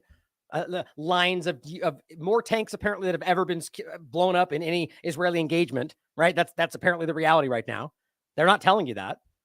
The point, though, is that they could go in on the ground and try to go after Hamas, which I guarantee would also cause civilian casualties because they don't care. But the bombing it's like pretending you can just draw. Like, what's a better analogy? The point is that it's indiscriminate. They know that. And that's what the next point we're going to get to is that their own prisoners that were released make the same point that we already saw one of the videos when the Hamas put out about the captives saying, "Are you trying to kill us too?" Of course, they said psychological games. Well, guess what? Now they're free and they're saying the same thing. But we're also going to fight an enemy that uses everything civilian for military purposes. And no, that's certainly possible. But again, I have yet to see them prove that once, just once. Wouldn't you? I mean, they've seemed to have 1,000 different things they can manufacture with it turn out to be lies. Why can't they make up a lie about that? Isn't that interesting? There's just nothing. There is not evidence to this effect. You know what we do have evidence for? 2013, Palestinian children tortured, used as shields by Israel, per the United Nations. Reuters. Israeli soldiers who used Palestinian boy, a 9-year-old, as human shields avoid jail. Defense goes on. There's like 7 other examples, all from internet, from the UN, Amnesty. The neighbor procedure is what it's called. It is a crime, and the international community has acknowledged that. They just don't talk about it today, which is, again, very telling. But you can see when they called it out a decade ago, weird how they act like they don't remember that. Uses civilians as their human shields. And it makes it very difficult for us to, on one hand, eradicate Hamas, and then on the other hand, not have any civilian casualties. Oh, I feel so bad for you. What a forlorn hero you are. Like, this is that. Look at that face, guys. That is the worst of the worst. Anybody who is presenting themselves as the hero, doing everything possible. Well, we know that it's exactly the opposite. That you're probably, in my opinion, you're probably gleefully taking these people out. But take my opinion out of it. We know, based on basic realities of objective facts, that they're not doing that. Based on the admission of their own people, the statements of their leaders, and the obvious reality. It's just that simple. We got to stop playing the game. They are murdering civilians at massive scales with the allowance of the other governments in the world. So here, another article from the Gray Zone, which I'm still waiting to hear back about the interview. I guess that might not happen, which is very strange, even though it was accepted. So we'll see how that works out. But, kind of wouldn't surprise me. Relative of Israeli captives confirms 3 hostages killed by Israeli fire. Now, this is written by Wyatt Reed and Max as well. A relative of newly released Israeli captives has publicly accused the Israeli military of killing its own people and says Tel Aviv is blocking the victims' families from speaking out. This is public information. I mean, we've already seen them try to aggressively keep these people from speaking. In testimony delivered to Israel's Finance Committee on December 3rd, Noam Dan, whose cousin's husband remains in Hamas custody even, who suffered the loss of 2 other family members in the hostilities. So somebody who has every right to be calling out Hamas, and does to a degree, told legislators that the Israeli military has killed its own. This is a reality, guys. There's no hiding from this. He says, quote, "We know for sure that 3 people," and realize we're not talking about the 7th anymore. He says, "We know for sure that 3 people were killed by our fire, 3 hostages," meaning Israeli fire. It says she declared this while demanding to be informed of whether the families of captives were being given up on by the Netanyahu administration. This is them speaking in front of the Knesset. It says Dan's comments appear to confirm a statement delivered from captivity in Gaza by 34-year-old Israeli citizen Yarden Bibas. Remember the person that was, well, actually, I don't know if that was the same one he's referring to, but there was one person that was speaking up and said, are you trying to kill us all? In regarding to the indiscriminate bombing exactly where they may be held. I should say exactly, but in the greater area where they may be held. Addressing Netanyahu, the abductee stated that the Israeli military had killed his wife and 2 children in an airstrike. And pleaded for the prime minister to negotiate for the release of their bodies. I called this. I said, this is exactly what I said happened, my opinion, before we get all the facts, based on just trying to read what we did have. Remember? The Bibas family, and the idea that they were trying to pretend that they were killed. They were the ones saying that they were killed by Israeli airstrikes. The point is, these were the bodies, it seems, they were trying to give back, and that Israel did not want, because they knew, I think, this would reveal something. Remember, we talked about this while it was in real time. It says that addressing Netanyahu, he stated they killed his wife and 2 children. The redhead ones, and this is the point. I think they were aware of this, which is why they immediately tried to roll this into some massive propaganda push to say these 2 kids are suddenly the most important kids in all the hostages before this came out. Why does that make sense? Because in the most surveilled area in the world, I think they knew what happened. It says, and pleaded for the prime minister to negotiate the release of their bodies. So he knew. Bibi, you destroyed my family. This is an Israeli Jew speaking to Netanyahu. You killed my wife and my children, everything in my life. I'm begging you, please bring my wife and children home. They refused, remember? They refused to take those bodies back. And now they're claiming that they broke the ceasefire in that process, probably because they were so desperate not to let this happen. Freed Israeli captives have also delivered harrowing accounts of the massive Israeli bombings they endured, according to a Facebook post by Israeli television producer Haggai Levy.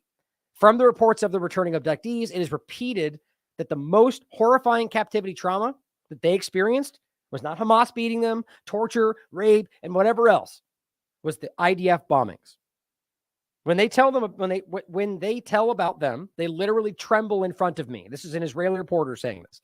The terms are of hell, of the brink of death, of an earthquake, of noise from another planet, which also caused permanent hearing damage. The fear of being murdered by the captors was 0 compared to the fear of dying in the bombings. There's no way to name this propaganda. This is coming from an Israeli television producer with Israeli people. But I guarantee they're going to spin this into some kind of propaganda. They're desperate, sure enough. But think about all the things they're doing to these people, putting them involuntarily committing them, treating them like the point is they're claiming like they're so traumatized you can't talk to them. Clearly, it's something else. And clearly, the trauma, if they are traumatized, it came from this, the same thing we're seeing with all the children covered in dust, trembling. You can't even get them to speak because they've been enduring 24 hours of nonstop bombardment, which would put anybody in that state. That's what's happening to these people. Earth shattering, building shaking, people dying right next to them, that because of Israeli bombings. In a statement, and guys, just so you're clear on this, that's not to suggest that there's not other things they're concerned about. Yes, they were kidnapped, and yes, that's a crime in regard to the civilians. But you realize they're the ones saying that that's more concerning to them right now. And we're going to get into them now saying, oh, it's because they drugged them all. Isn't that what? Oh, sure. They gave them all Klonopin. That's what they're now saying. You know why? Because people that have been out for a week are still saying that's not true, that they were treated kindly. So what do they have to find something? It says in a previous appearance on Israel Channel 13, Dan told her interviewer that, quote, we know for sure that not only did Israeli civilians hear bombings, but buildings collapsed on top of their inhabitants. And that, quote, hostages were injured in the attacks. So witnessing civilians be killed and their own people. Quote, the IDF damages the houses where they're held. How long have we been telling you this, guys? And it's not just Israeli bombs, which are jeopardizing the safety of the captive Israelis. According to Dan, he says, quote, our sanctions on Gaza endanger the health of the hostages, he says to an Israeli producer. Because, quote, if Gaza doesn't have flour, they don't have flour. It's 1-to-1. So this is going to be relevant as we go forward. Obviously, the main point, Everything they say about, oh, they were starved. Well, okay, even though the point is they weren't, they were well fed. They're now trying to say that, oh, actually, it looks like they lost some weight. Well, why do you think that is?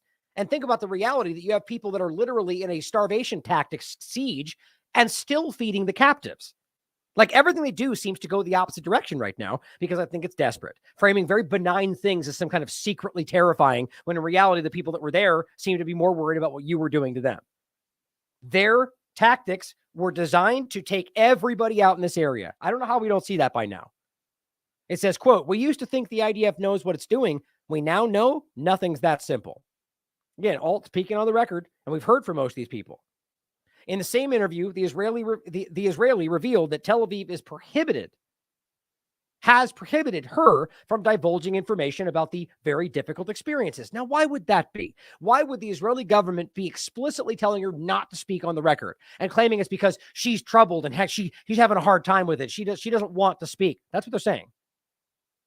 Telling the host, quote, I'm not allowed to provide details. They asked us not to. This is the most obvious thing in the world. Anger with the Prime Minister Netanyahu has been mounting in Israel since October 7th. Another poll taken finds that 76% of Israelis want him to resign. Israeli captives freed from Gaza continue to warn that the Israeli military presents the greatest threat to those left behind in Gaza. Besides the bombings that have killed many Israelis in captivity, the prospect of a military rescue operation fills them with fear. Think about that. It says, quote, the biggest threat currently hovering over our heads of abductees, wrote Haggai Levy, is a military operation to rescue them. Think about a hostage saying their biggest fear, and this is them speaking with Israeli media. Their biggest fear is the IDF coming to, quote, rescue them. What do you think that tells you? The families of the abductees and everyone around them should shout and scream, do everything so that such an operation does not take place. It changes its chances of mass slaughter are about 100 times its success. You know why? Because these were the people that were there when they shot their own people in the kibbutz Be'eri. They saw it. They were there. They were the ones taken and then got shot at by the helicopters, right? So they're very aware of how this works. Some of them anyway. Meanwhile, back in Jerusalem, Israeli soldiers executed a Jewish Israeli man on camera who had done nothing but attempted to fight off Palestinian militants. Or excuse me, that's the wrong part. The point was, he's a Jewish Israeli man on camera who attempted to fight off Palestinian militants that opened fire on a Jerusalem bus stop, shooting him dead even after he threw away his gun and pleaded for his life. Well, hold on. I think I read that wrong the first time. Israeli soldiers executed a Jewish Israeli man who had attempted to fight off a Palestinian militants that opened fire at a Jerusalem bus stop.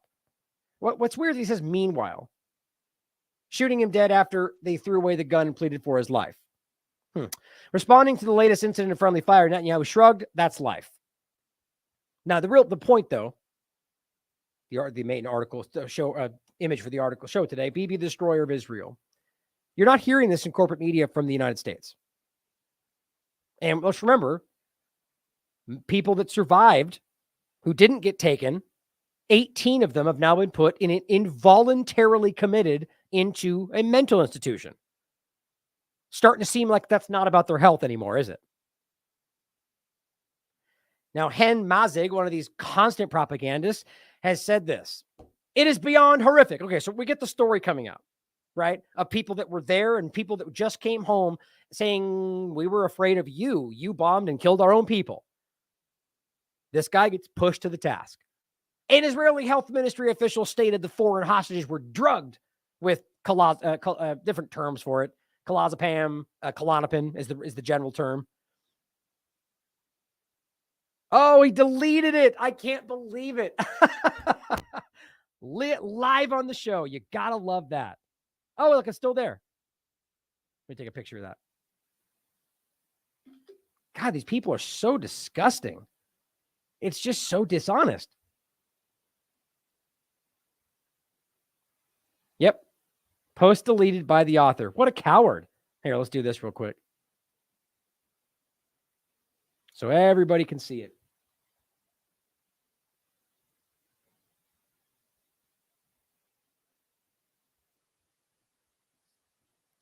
Man. So, okay, here's what it said.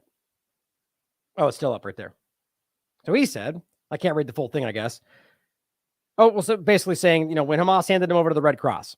So they would appear like they were smiling and calm. So apparently it looks like that's already been proven to be so false that he had to delete it. That's how these people operate. Christie says, honestly, given what they've been through, and this is assuming that's even true, getting an anti-panic attack sedative sounds humane. She's not wrong. It's because they're talking about people that are being bombarded under like 24-hour heavy bombardment. That's what has the people shaken. And they're telling you that. So she's almost right. It does sound like a kind thing to do, but it says it's frequently prescribed for acute anxiety. And that's the other thing he says in this tweet. He says it's commonly called the date rape drug. You can't see it now. It's gone, but I can't show more. But maybe that's why he deleted it, because he's dumb and he's wrong. That's not the date rape drug. I think it's roofie is what they call it, but I think it's Rufinil. I forget. But the point is, deletes it. And here's Nario Narfall telling you the same thing, because that's what this guy does. He just reposts whatever people tell him, apparently. And it goes both ways. He posts things the other way, but it's just such a mindless repetition of corporate. It's not independent media, guys. This is, as he says, no bias, no echo chamber. It's literally bias echo chamber. That's all it is. Hamas tranquilized hostages to make them appear happy. Here's where it comes from. In the middle of in a Knesset briefing, what would you call it? Meeting, hearing. They're saying confirmed. Don't you love how this person, that's confirmed to them. Someone said something. It's confirmed. The hostages were given Klonopin. Here's the article. Here's what it says. Oh, actually, let me do this real quick, because I think this went away. The highlighting. I don't think I had that much highlighted here, but I want to grab it again real quick so I don't have to skim through it. Shoot, I should have done that. So the point on this one is that they're basically the only thing it says. There it is. At the Knesset, and the title is Health Ministry Says Hamas Drugged Released Hostages to Make Them Appear Happy. Think about the desperation with this. It says at a Knesset Health Committee meeting on Tuesday. A health ministry representative said the hostages recently freed from captivity in Gaza were given tranquilizer pills by Hamas. Very different, by the way. But Klonopin is not a tranquilizer. I mean, I guess maybe it could be seen as that, but it's more about specific anxiety aspect. But anyway, the point is Dr. Hagar Mizrahi, head of the health ministry medical division, specifically named the drug as Klonopin. So names it specifically. Then it says the ministry representative did not disclose whether the drug had been confirmed by blood tests done on the hostages at hospitals from the freed from testimony or both. Weird how you would make a statement and then go out of your way to not state how or why or what you know about it. Sort of like the rape conversation. Health committee chairman says it urged the health ministry to send health organizations around the world an official report detailing the evidence of the drugging and other medical findings following the released hostages' return. So what they're saying is they've urged them to send organizations around the world the report. This is like the same game. Wait a minute now. You're stating something with nothing verifying it and then urging the international community to start pushing this around the world. Keep talking about. You haven't even proven anything yet. This is how this goes. It's supposed to be insulting now to ask for evidence, apparently. Her testimony echoed information shared with the public by medical professionals caring for the released hostages in Israeli hospitals. While at first hospital officials told the media that they had come back in good... first of all, the testimony part is not to the drugs. What it says, her testimony echoed, they're talking about, it says here, calling the hostage situation... where was it? So basically what we're talking about here, speaking before the committee, and this is how this goes. Every single one of them, when speaking of their own accord, has stated they were treated kindly. Apparently, there's some that haven't spoken of their own accord, but every single one of them have said the same thing. All we've gotten when it comes to other statements have been through somebody else, which doesn't mean it's fake. But isn't that strange? Through the aunt, or through a family member, or through the IDF, or through Netanyahu, or through Biden, all of them. Second-hand, third-hand, fourth-hand relayed statements. while every firsthand is the opposite. Oh, Rofipnol, or is that what it is? Anyway, it doesn't matter. Somebody posted in the chat what the name was. So this person, who is the mother, described some of her horrific experiences. The problem is when she expressed what she went through, that's not what she said. So I'm not saying the mother's lying. I think that's very strange, though.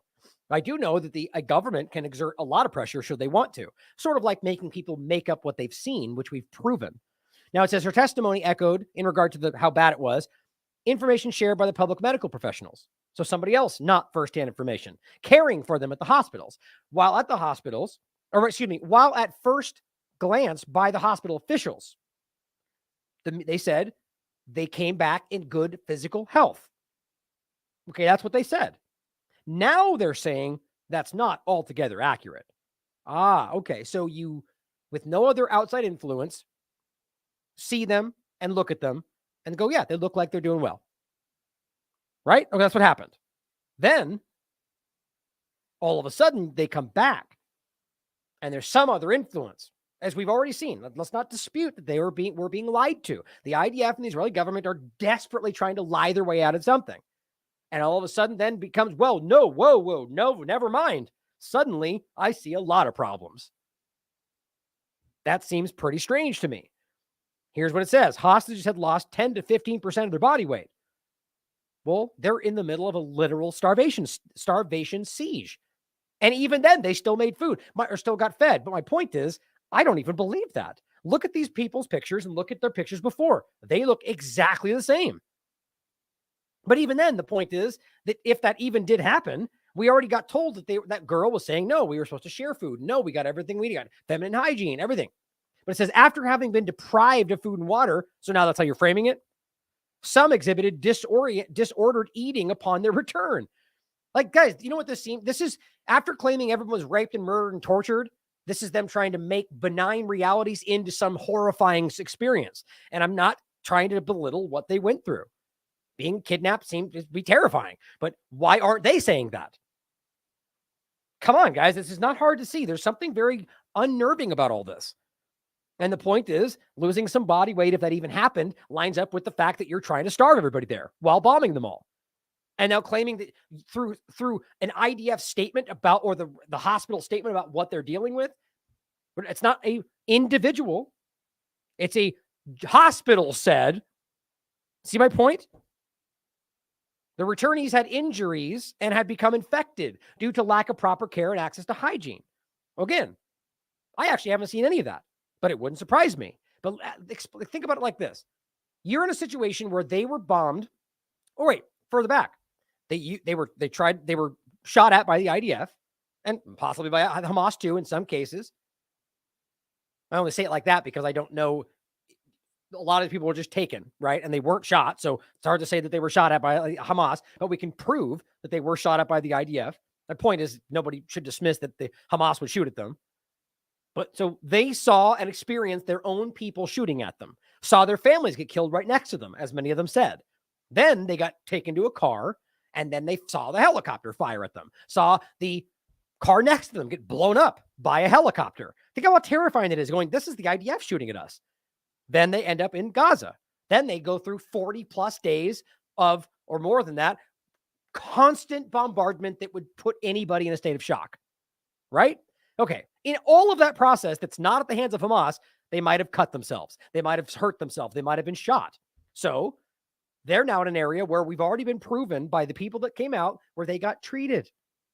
One of the women even got her hand treated. Yes, apparently by a veterinarian, but that doesn't mean they weren't skilled at what they did. There's plenty of veterinarians that are also plenty. Well, my point, though, is that that's probably what happens when you're in a siege and don't have what you need.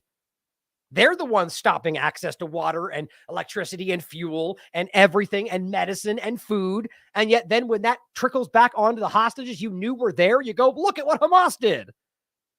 I mean, think about how crazy that is. So if they had an infection because of a lack of hygiene, when we know that on the record they gave them everything they had, feminine hygiene, everything else, then that's because of the IDF. Pretty simple. And this is the worst they can concoct? PSAC said the returnees' stories had shaken him and his colleagues. Okay, well, isn't that's strange, seeing as how none of them said that when they came out and still have not to this day. Weird how when in a secluded room, they would say something to this person who's now being put forward by the IDF. See my point? He goes on to say he likened the situation that the hostages lived through to Nazi ghettos. Yeah, you're clearly you're pushing it to the length of the same Israeli propaganda. For maybe you could argue that these people wouldn't want to have said, I suffered, didn't want to say it out loud, let alone the exact opposite ever since they've gotten freed, well past the time when they're gone, or supposed Klonopin, which should be in their system, right? They're home, they've slept, they've lived there for days now, and they're still saying the same thing. For him to come out and say what they said to him was likened to Nazi Germany, I don't believe it. I would go, my point is that is egregiously over the top, and it challenges what even they're saying. I call him a liar. That's where we're at this point, guys. It's absurd. Asked what kind of abuse these hostages spoke of having been subjected to, he said only they experienced every kind of abuse. Yeah, there you go. Oh, so no specifics? You can't tell us. They can't say it. They won't say it. And all you do is say Nazi. What's happening is this. Anyway, it's absurd. They keep pushing it to the extreme because that's what atrocity propaganda needs to be in order to cover up what they're doing. That's why it seems that everybody can see this. Now here is Hez Mazig, same thing. Released hostage Mia Shem, who was shot, abused, and had a Gazan veterinarian operate on her. Well, okay, here's what she said. People very good, very kind to me. Kulu tamam, food good and the kindness and everything good. Okay, so right, does she look like she was shot? I don't even know if that's true. That's her after she was released. They treated me very kindly. Everything was nice. And same stuff. She's still saying that to this day. Everybody. Now in this video, she's crying. So who knows? Maybe she lied there and she sat there because she was tortured. That's certainly possible. Or it's likely that she's overcome with emotion. Coming home, everyone's trying to see her. Everything's happening. I mean, who knows? But on top of that, realize that she is probably dealing with shock with everything everybody's talking about. And now probably feeling very threatened with the reality that their own government probably doesn't want them to speak out, which they've all been told, don't talk, because this video they saw and they're not happy about.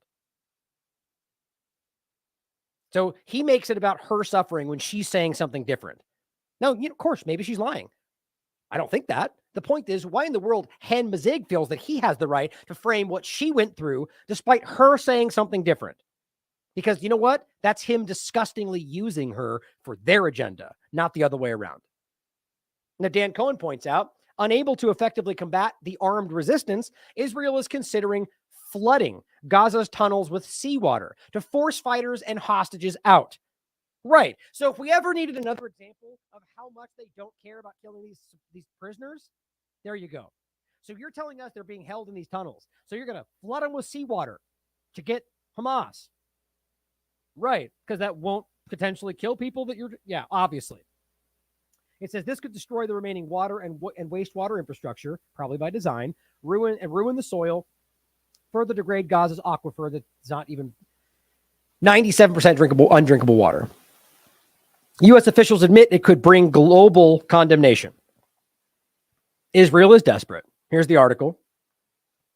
The real point is they've assembled a system of large pumps that it could use to flood the tunnels we're told are there under the Gaza Strip with seawater. A tactic that could destroy the tunnels and drive the fighters from their underground refuge, but also threaten their water supply, said U.S. officials. Oh, how shocked I am that the U.S. official didn't mention the people that would also be in there, the hostages. My God. Something's happening to the audio. Fantastic. Or is that maybe just on your side? Let's find out.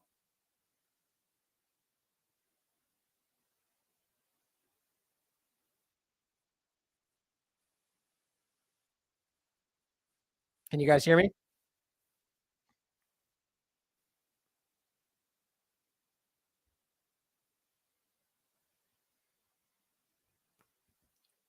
Can you hear me? Let me know in the... There we go. Yeah, you can. Great. So that was interesting. Okay, back to it then. So, that's so frustrating. Let's see. Here. So where were we? Anyway, so I guess the point where they are flooding the tunnels where the people are going to be, right? So that is an obvious indication they don't care about the people that they might kill while doing that, which are the very people that they're continuing to claim were the whole reason they're doing that. Now, Tiberius points out, a survivor of the rave of October 7th spoke to Israeli radio. She confirmed, quote, the terrorists did not harm us. They even gave us the opportunity to drink and calmed us down while we panicked. When the police came, they started shooting everywhere. 4 people were dead outside. I think the police killed them. Then they arrested the gunman and opened heavy fire on the hostages, and the gunman killed them all. Now, you know this already. Let me know again, Orwell, if it goes down again.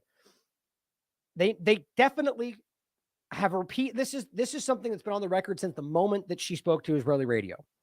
But this is Tiberius is pointing it out again. This is incredible when compared to the Zionist propaganda regarding October 7th, but surely unsurprising at this point to anyone paying attention. Now, here is the first place I saw it. Israeli forces shot their own civilians, kibbutz survivor says. Apparently, we're getting reports they're trying to flood the tunnels right now, which wouldn't surprise me. Like, they can't let the international community start to condemn this before they do it. They have to do it first and then argue you're all racist for condemning it afterward, how they work. But here's the bit shoot of the survivor speaking to a different radio station. But realize this one right here from Electronic Intifada from October 16th. It's on the record with major Israeli state radio. They knowingly killed their own people. And we have the colonel on the record who've already told, I've already shown this to you, saying it was a mass Hannibal was the direct quote, meaning that this was the Hannibal directive and we killed all these people because we did not want them to be used against us. That was his assessment of the scene. And there's now another point in all this. Israel's reportedly investigating claims of anomalous stock trading ahead of October 7th, shorting things before, just like we saw with COVID. More evidence that they had foreknowledge, that they knew this would happen. Even more so suggests that they knew this would bring a declined perception. Very interesting. Now, lastly, just another point about the prisoners, these coming from Gaza, or excuse me, from Israeli prisons. Rania points out, do you know that when Israel released Palestinian hostages from Israeli jails recently as a part of the hostage exchange agreement, one second, when they released them on their side of the agreement, it did not give them any IDs or prison release papers that are in fact required by the Red Cross. You know what that means to me? What we've already seen. They're going to arrest them right back up as soon as they can. And they're going to go, you don't have the right paperwork, and it's their fault. Sort of like saying that we're going to demolish your home because you don't have a permit. Even though we don't get told they've been applying for a permit for the last 75 years, or whatever it is, 10 years, 20 years, and continually turned down for no reason because they know they would eventually use that excuse. Now, we've already talked about the admission from Haaretz. Now, this one is in the Hebrew version. The Hamas massacre led to the spread of horror stories, not all of which happened in reality. The truth is hard enough.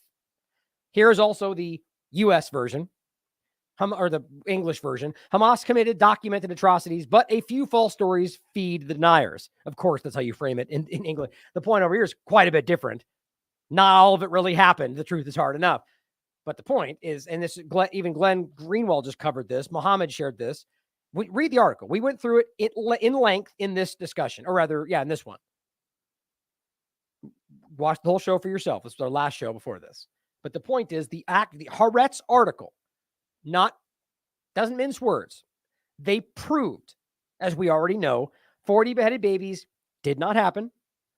Babies being burned in an oven did not happen. Not in Gaza, not in Israel per the Hamas actions. A pregnant woman's stomach being opened and her fetus removed did not happen. Haaretz proved that. And then went on to say the person who's been repeating it probably just suffered from trauma, giving him a clear pass, even though he's still saying that. Children bound together and burned did not happen. Pregnant hostages giving birth did not happen. Read the article yourself, guys. It's right here. That's why largely they're trying to get this platform shut down. Glenn says, the Haaretz.com story referred to here showing that Hamas committed atrocities against civilians on October 7th, but many of the most dramatic and most cited claims were false. The below thread accurately lays out the paper's findings. Now, this is the point.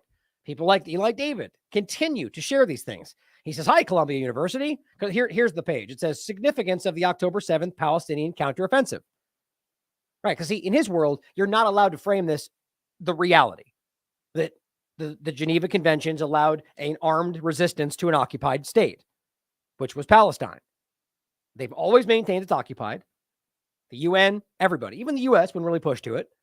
And per the fourth Geneva, or the Geneva Conventions in general, they have the right to armed rebellion. I believe it's fourth.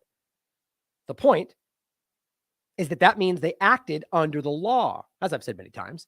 Any crimes committed after that were crimes, and they should be held accountable for them. Obviously, they took civilians, so obviously they committed crimes. But the point is, what they did, this is the October 7th Palestinian counteroffensive, was about pushing back against the occupier. 75 years of occupation. Which, see, the point is they can't handle that. So he says, hi, Columbia University. Is lynching, raping, mutilating, beheading, and burning women and children a counteroffensive? Who said that? Maybe your little pea brain couldn't wrap your mind around how that's not even in the conversation. Shame on you, he says. So, first of all, did lynching happen? Nope. No evidence of that. No raping. There's no proof of that. Mutilating, no proof. No proof of beheading or burning. None of it.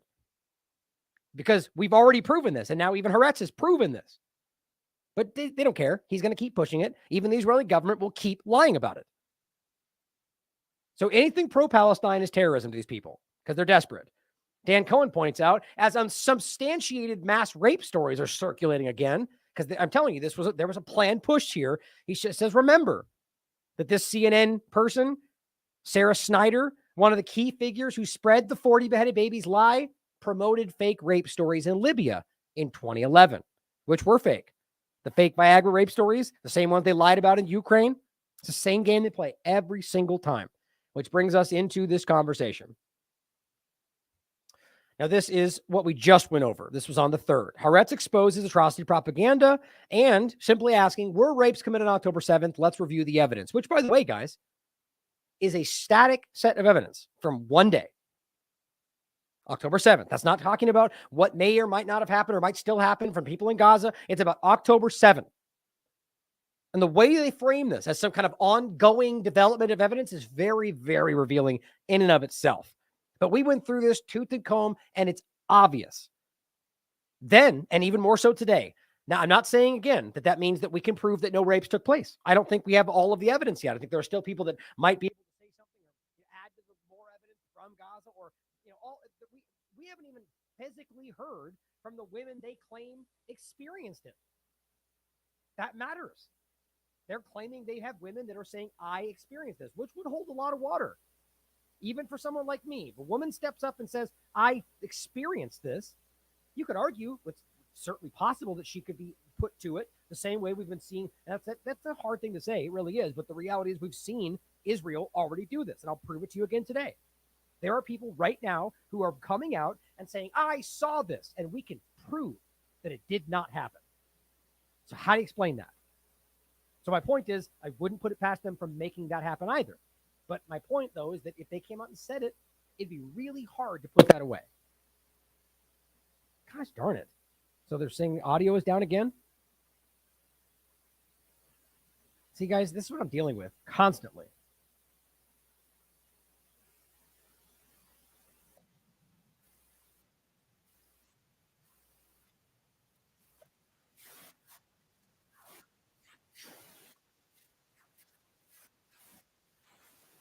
Now it's slightly muted.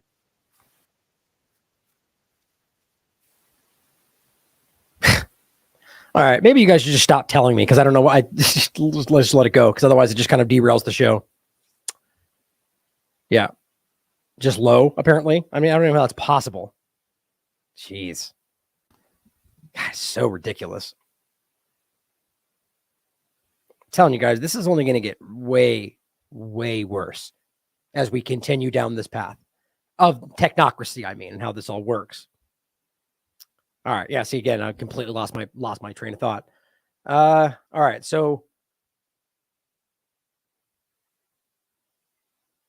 the main point, I guess, where we're at is the idea of the evidence that was already presented and the idea that it's, God damn it, it's frustrating.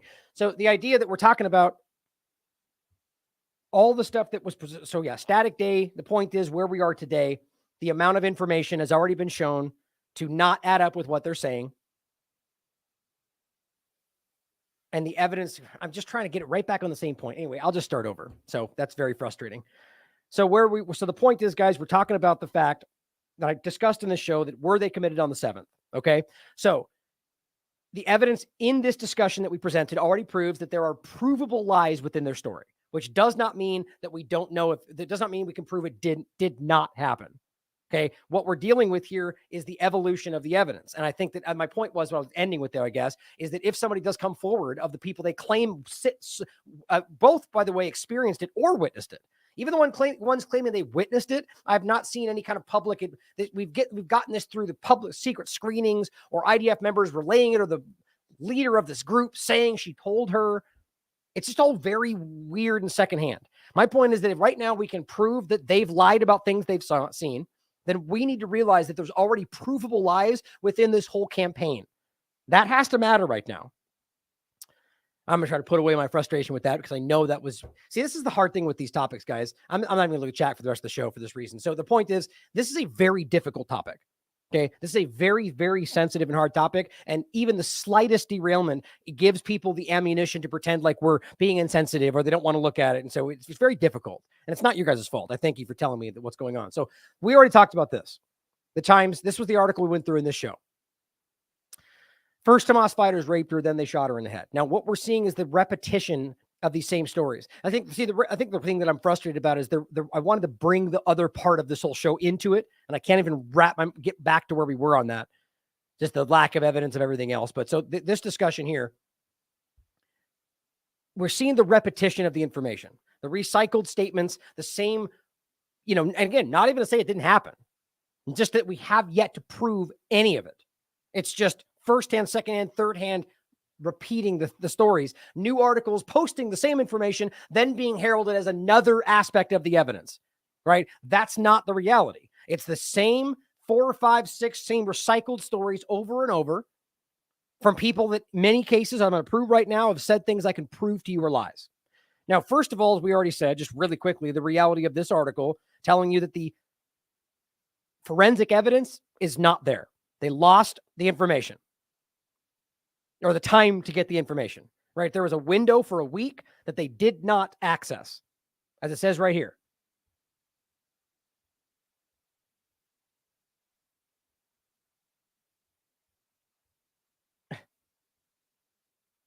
Right here. Physical evidence for rape or sexual abuse can be collected from the deceased in a manner that would be admissible in court by either a forensic pathologist or a police crime scene investigations unit. One of the two, only a forensic pathologist or another medical doctor with special certification in sexual assault can make a formal recommendation. Rape or sexual assault can only be legally determined by a court because the crime requires... Where was the main point here? It says now, right here, now a month after the massacre, the window for the collecting of the physical evidence of rape that can stand up in court is closed. The forensic evidence. This is according to a forensic official. Under good conditions, authorities would have about a week to collect the evidence from the bodies that were promptly found and handled.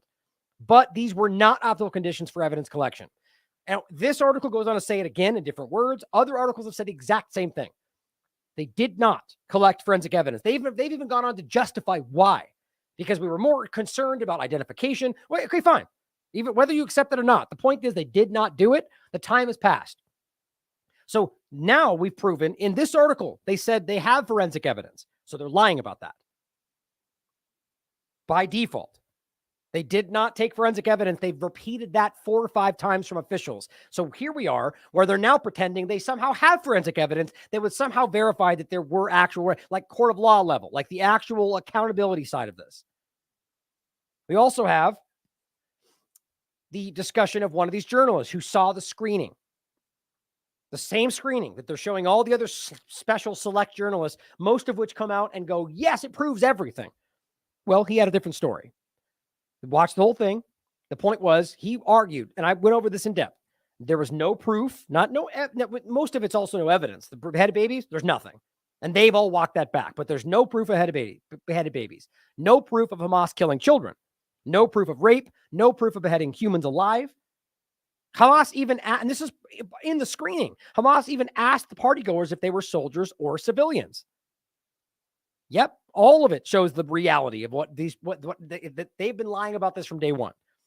But if there is no proof of rape or beheaded babies or killing of children, all of these main stories that are still being cycled per this current article from today are not true.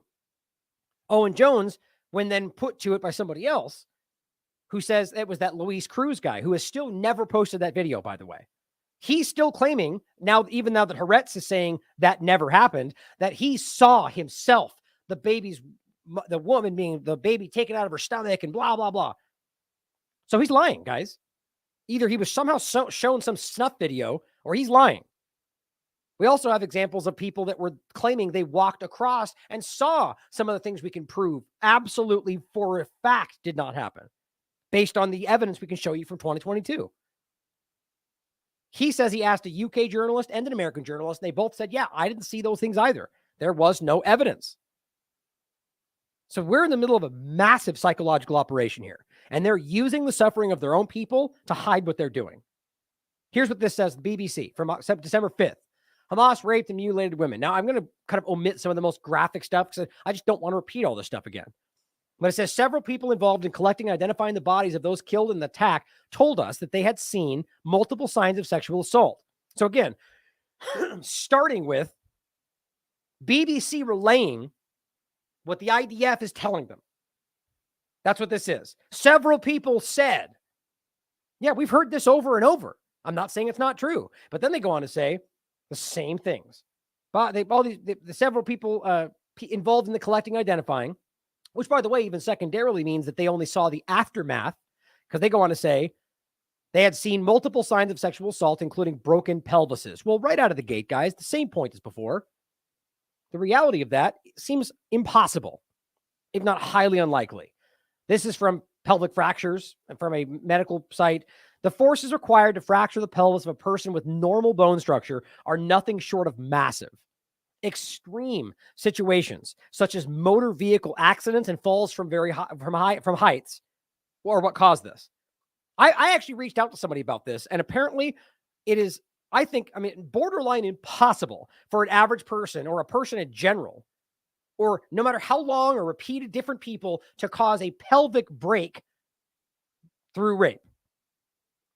Unless there was already some kind of like osteoporosis or some kind of a fracture there already. That's not what we're talking about. I quite frankly think this is because of something that happened after the fact. But it says cuts and bruises and tears. The victims range from children to teenagers to pensioners. Video testimony of the eyewitness of the Nova Music Festival shown to journalists by Israeli police. So the same thing Owen Jones saw, detailed the gang rape, mutilation, execution of one victim. Okay, well, if that's the case, then why is Owen saying no proof of rape? They're lying.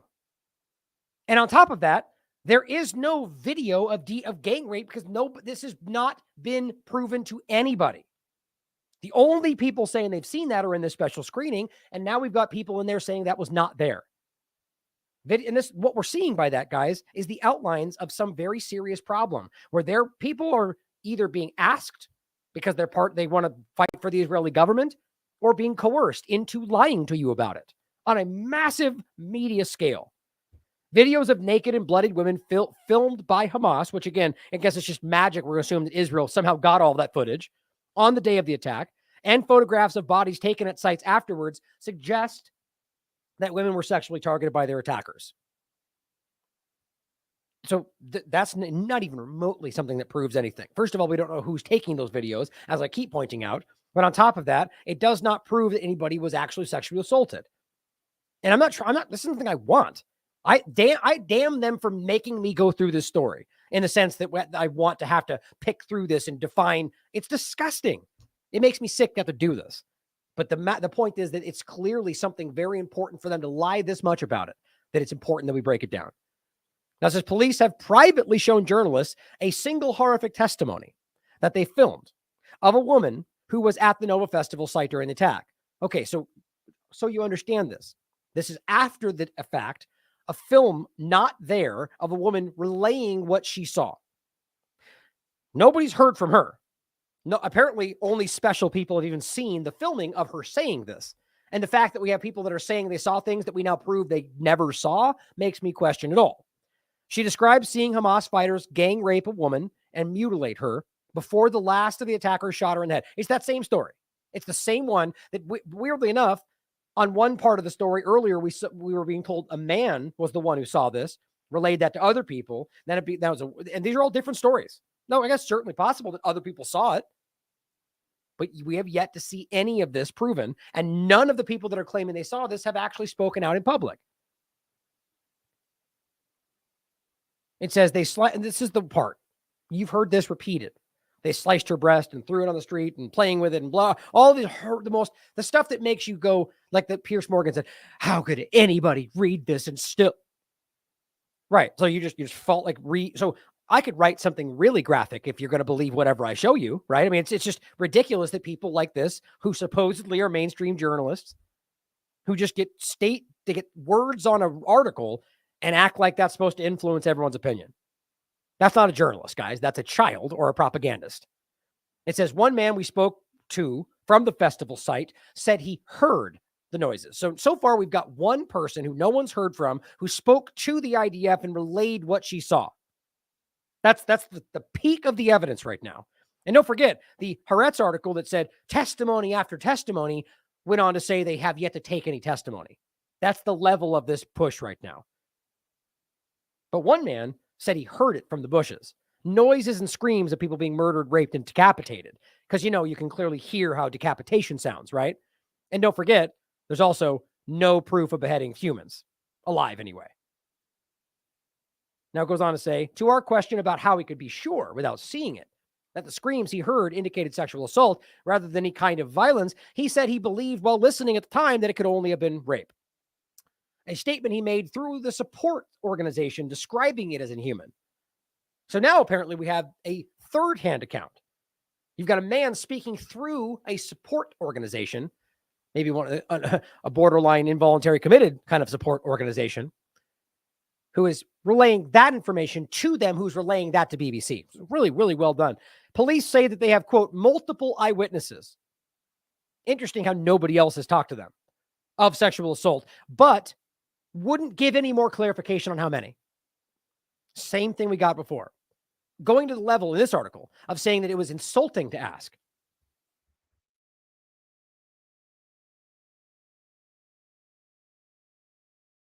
Saying, or somebody in here, hold on. I guess not. It's in there. I just did it. Many's not the right word.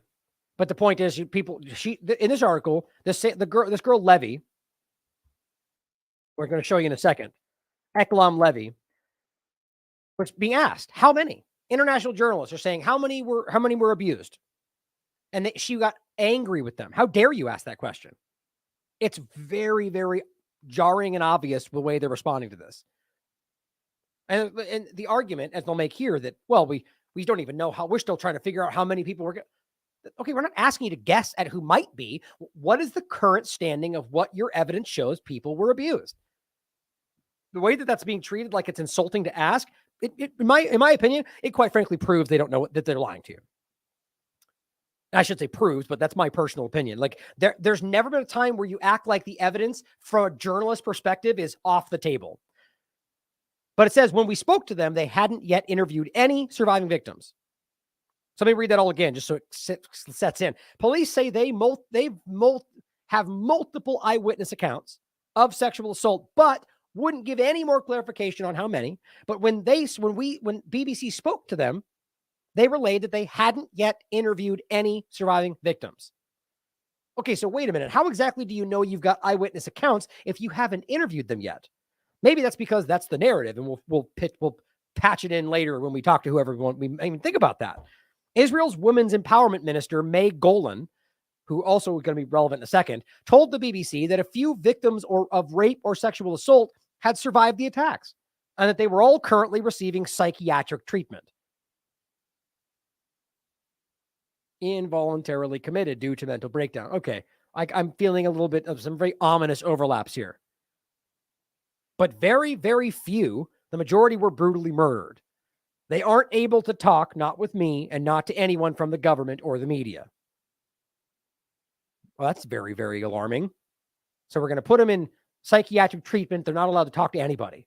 Videos filmed by Hamas include footage of one woman handcuffed and taken hostage with cuts to her arms and large patches of blood stain her seats and her trousers. Okay, same story. It's the same video of the same woman getting out of that Jeep and being put with blood in her pants, which is terribly, it's disgusting. It's horrifying. I said the same thing every single time. It seems like that's indicative of sexual abuse. But as a journalist, as a reporter, as an investigator for a police, you have to say that doesn't prove what happened. But they just keep cycling these statements. And when they point at it, they go, we've got the BBC, Times, Haaretz, and all 14 different cited documents showing that this is the case. You mean 14 articles that say the same story? Yeah, that's not the same thing. It says in others, women carried away by fighters appear to be naked or semi-clothed. Oh, you mean Shawnee Luke? Yeah, it's the same recycled restore. And now they're just making it anonymized. So you don't know because the stories have fleshed out since then, right? That she wasn't semi-naked, or she was wearing the same thing she wore at the rave. She was taken to a hospital per Newsweek.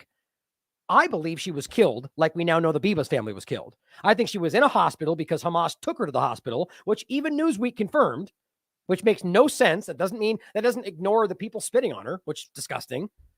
The point is that they brought her to a hospital after she was shot, which it seems like she was shot in the head is what it looked like. I'm willing to bet you she was shot by the IDF members in the process. They brought her to a hospital, that very same hospital, which they said they took her to, I went on to prove days later was shut down for lack of fuel and was bombed.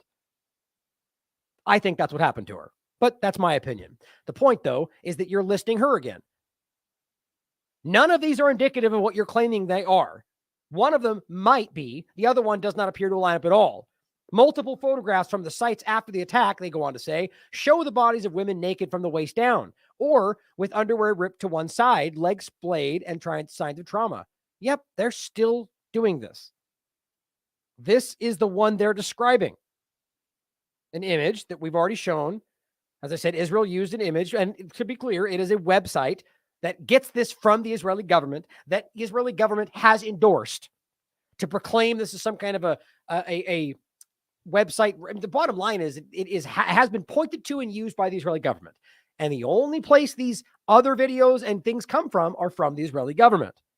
So the image that they used for this website that they then removed when we pointed it out on the show was old. And by the way, they keep deleting this. What Twitter continues to delete this tweet. I had to repost just the image of it, but here's the link. I have it right here. The image they're trying to claim, the one that she literally described with the underwear torn to the side, is from 2022, or at least one example of it, where they were trying to pretend it was Russian soldiers doing this to Ukraine. The point, though, is that not only so Max first caught the image as an old image, I later caught that it was removed from the website. Now, Max just tweeted this out right here. This is Levy, the girl we're talking about. As he wrote, the chair of Israel's investigative committee into rape on 10/7 by Hamas presents an old image of that image as his investigation is shown of a female Kurdish fighter as a woman sexually assaulted at the Nova Festival. Okay, so again, look, to be objective, as we always will be, that does not mean that no rape took place. But what it means is we can prove right now that the woman who is literally heading up the entire investigation into whether or not rape took place on the 7th is presenting you a provably old image that did not take place on the 23rd. Another image shows the body of a young woman stripped from the waist down, her underwear torn, hung on one leg, and she was photographed on the site at the Nova Music Festival. And he includes in his, he has a full write-up on it in investigation. So they're presenting all this stuff, and they continue to use these old things. As he says, the original image was published on the anonymous Hamas massacre website promoted by the Israeli government. That's the best way to say that. But removed without acknowledgement. Oh, see, you can't even give me give me credit for that, seeing as how we were the first ones to figure that out. I get the sinking suspicion he's not going to take me up on the interview, which is too bad. It was first published in 2022 and showed dead female Kurdish fighters. Oh, let's go back one.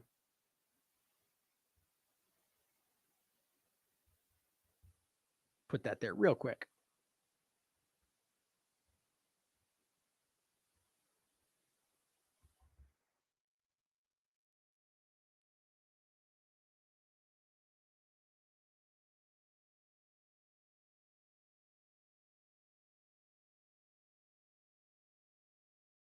There we go.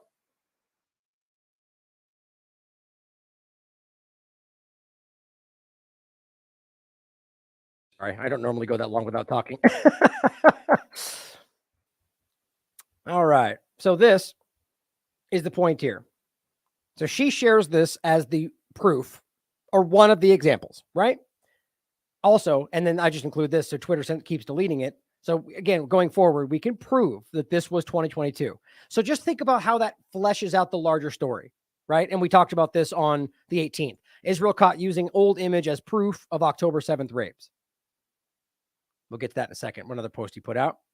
So as she's pointing to it here, or rather BBC is, and as Levy is pointing to it in her own presentation, and we know for a fact that it's not from 2023, that needs to call into question everything else that's happening. Everything. Now it says, it feels really like Hamas learned. This is what she says on the record, mind you. This is May Golan, her right here. Quote, it really feels like Hamas learned how to weaponize women's bodies from ISIS in Iraq. Now, this is to me, this is the same level as the person saying that they relayed to him that what they experienced in Gaza was like World War II concentration camps, even though they literally say the exact opposite. To me, that's like a glaring red flag. You're just leaning into the propaganda level of the narrative, right? Or maybe you could think for yourself. My point is, why would she think what even just the basic logic of a sentiment like so you're first of all, let's put it this way. If you're saying it feels like Hamas learned how to weaponize women's bodies from ISIS, does that seem to suggest that ISIS has some unique and identifiable way of weaponizing women's bodies? Like, think about what I'm saying here. So she saw this and goes, oh, that's ISIS style. Is it? Or is it just what you're describing sexual abuse? See, what I'm trying to get at here is let's just say she's an honest person. There's somebody in her ear saying, align this with ISIS. Align this with Nazi. That's what I think. Because it makes no sense to just go, I think they learned how to rape from ISIS people. Because it doesn't make any sense. It's not like there's some unique identifiable rape style that ISIS employs. Now, you could maybe argue the mutilation, but then my point would be you could find that kind of stuff in any horrible warfare situation. Take a look at what happened in Iraq by the U.S. government. My point is that seems like a wild propaganda statement. And you're going to see why that makes more sense in a second. Oh, actually, excuse me. It would if she said it too, but this is actually Elkayam Levy, the girl we were just talking about. So that's interesting. I saw her name right there. So, but that makes sense too, because that to me suggests more and more these people are, at least somewhere aware that they're pushing a narrative. It brings me chills just to know the details that they knew about what to do to women, she says. Cut their organs, mutilate their genitals, rape. It's horrifying to know all of this. So what do you mean know all of this? It brings me chills to know the details that they knew about what to do. Like, see, again, was there a rape manual? Like, I'm not trying to be insensitive here, guys. This doesn't make sense to me. This feels very strange. You're trying to make this into I can tell you what they're trying to make it into. Systematic. That's become a word that I've seen bubble up in the last 2 days in everything Israel's talking. It was systematic. They planned it. They wanted to rape and torture, and they wanted to, and maybe that's true, but none of the evidence backs that up. And so when you make it out to be some kind of weaponized style they took from ISIS, because Hamas is ISIS, right? No, even though they're diametric enemies, and it's ridiculous. Now there's obviously ideological overlaps, but they are historically like adversaries. So it's hilarious they try to do that. But then to go on to say that they know that it chills me to know that they knew just what to do and how to weaponize. It makes it sound like you had some kind of a 1, 2, 3 style. I'm telling you, there's something very off about all of this. It says, I spoke with at least 3 girls who are now hospitalized for a very hard psychiatric situation. That's a very weird way to say that, because of the rapes they watched. Again, so now you've got people that have been involuntarily committed because you claim they watched. I mean, seems pretty alarming to me. And again, nobody's heard them talk about this. We're being told that they heard them say this. Israel's police chief said that many survivors of the attacks were finding it difficult to talk and that he thought some of them would never testify what they saw. Again, that's a weird statement. I get that this, especially with this kind of an act, that sometimes it's very difficult. But for the police chief to come out and go, you know, it may be that you never hear it. You're setting the table. Just shut up about it. Stop asking. It may be that it never comes out. Believe us. Believe women. It says, quote, 18 young men and women have been hospitalized in mental health hospitals because they could no longer function. That he is talking about this. He's literally talking about people that were at the festival, which is what they're really talking about for the most part. Much of the evidence has come from the volunteer body collectors. Okay, so right there, the bulk of the evidence they claim are from secondhand after the fact, or rather firsthand after the fact. Here's what we saw, aftermath. Okay, so let's just say you think that you can prove through what they see that there was rape. To be an honest, objective reporter, you do not know who committed that rape. All you see is somebody on the ground, and you say, well, this is the problem. We can prove the IDF did all sorts of terrible things. Does that go to the level of mutilating bodies to cover up what they did? I don't know. I'm not going to claim that without knowing. You think they're not capable of that, you've got another thing coming. We're watching the reality of that right now. But my point is, we know they killed people. That's a fact today. We know they did all sorts of horrible things. We know they've lied about murdering babies from women's stomachs and putting them in ovens and 40 beheaded babies. Lied about that. So my point is, when the bulk of evidence comes from what they saw in the aftermath, and by the way, some of the things they claim they saw have also turned out to be fake. That's what we're going to show you next. The point is, all of this needs to be questioned. Much of the evidence comes from the volunteer body collectors and those who handled the bodies after they arrived, and one of the body collectors volunteering with the religious organization Zaka, described to the person reporting this, and this is Levy still, described to her signs of torture, mutilation, which included a pregnant woman whose womb had been ripped out before she was killed. Look at that. This is today, guys. BBC is literally reporting exactly what Haaretz said was false, exactly what Owen Jones said wasn't even in the screening. These are facts. And let me see if it's actually written the same way in the English version. I think it was right here. Yeah. So it's saying most of them were, where was it? The same Zaka member also repeatedly spoke about a body of a pregnant woman found whose abdomen had been cut open. He repeated this account to Haaretz, right? So he spoke in front of a hearing.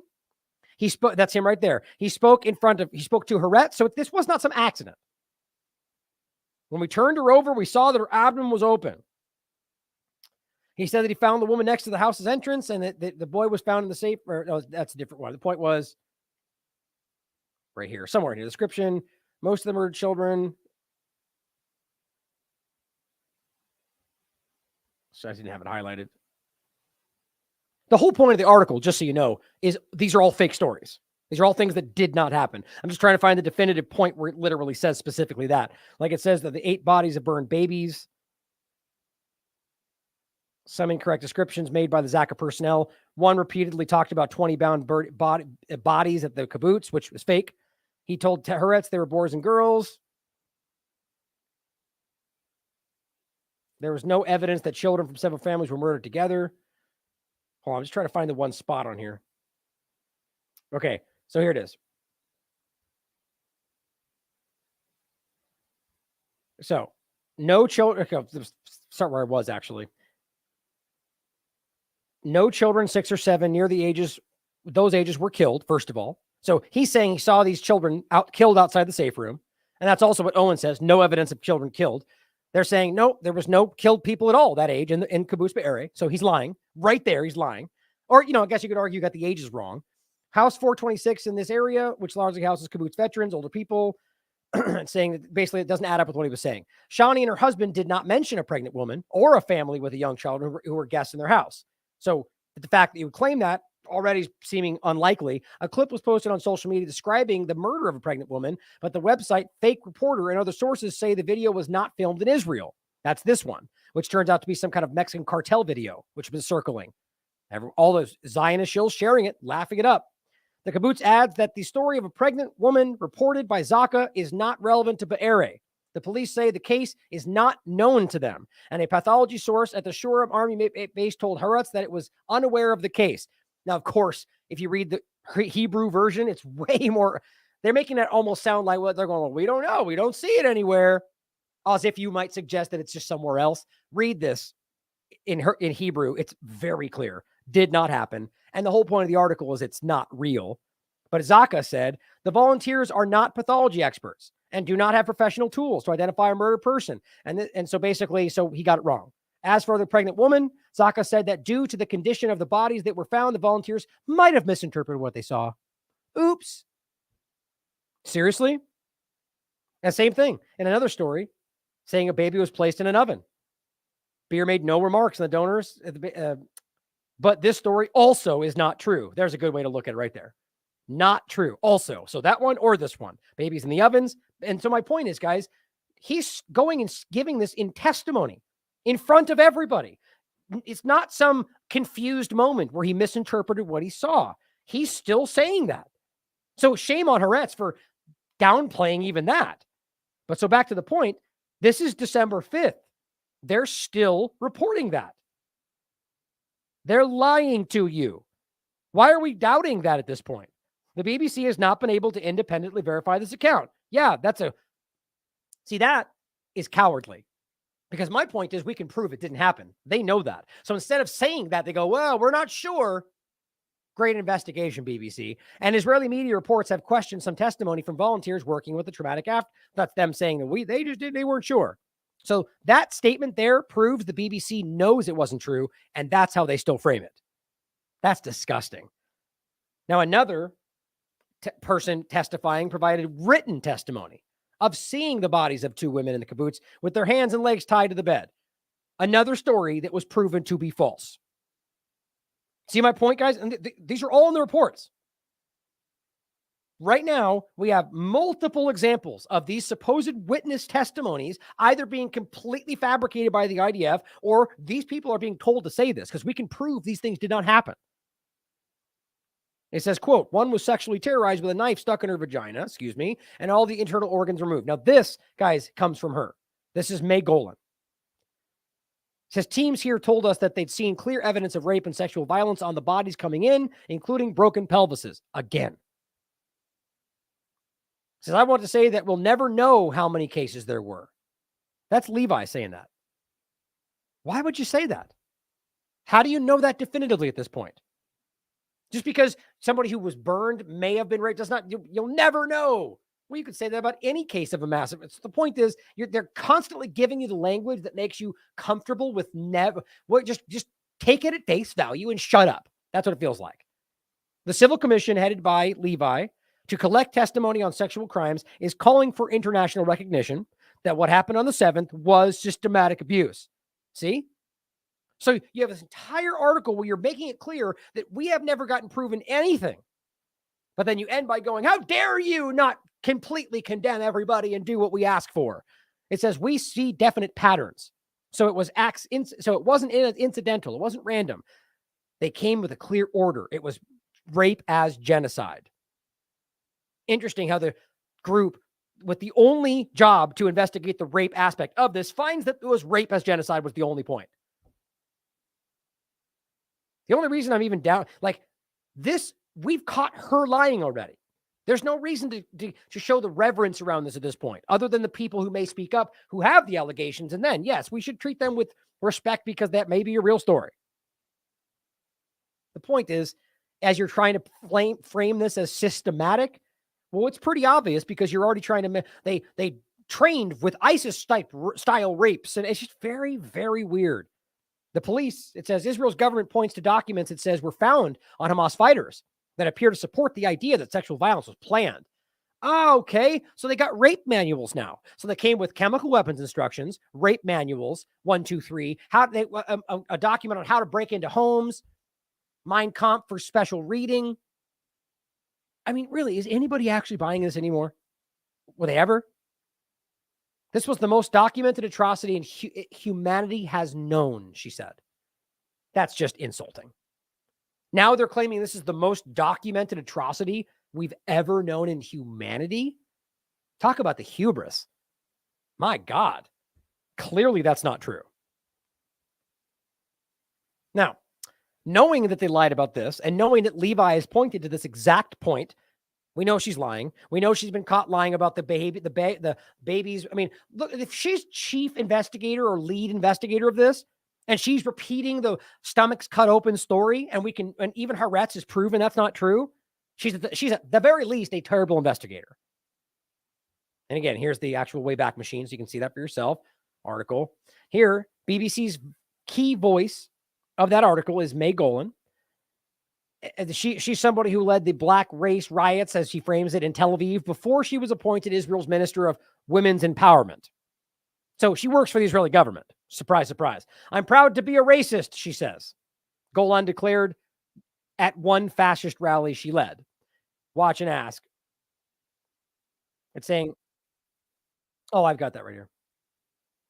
Burned, they were without organs. Burned without organs, they were butchered, listing off all the atrocity propaganda that we just proved wasn't true. They were butchered completely. And by the way, she's claiming she saw this. They were slaughtered to the core. You had heads roaming around. You had heads rolling around. So beheading also shown out to be not be the case. Breasts of women roaming around and roaming around. It sounds like she's just clumsily repeating without, actually saying it, confusing things, what she was supposed to be saying. Breasts roaming around, rolling around. Doesn't even make sense. Yeah. I just wanted to focus a bit more on the practicalities of gathering. So what they're saying is, the African Jews go back to Africa, is what they're saying. That's what this is. So all the claims about how it's all about the home for the Jews, no, just the certain ones. That's not up for debate. They treat the African Jews like they do Palestinians.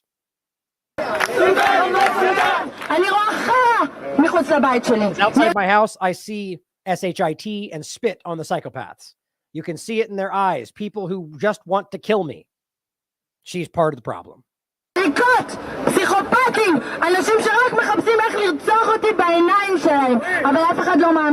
believes us. We're racist. I'm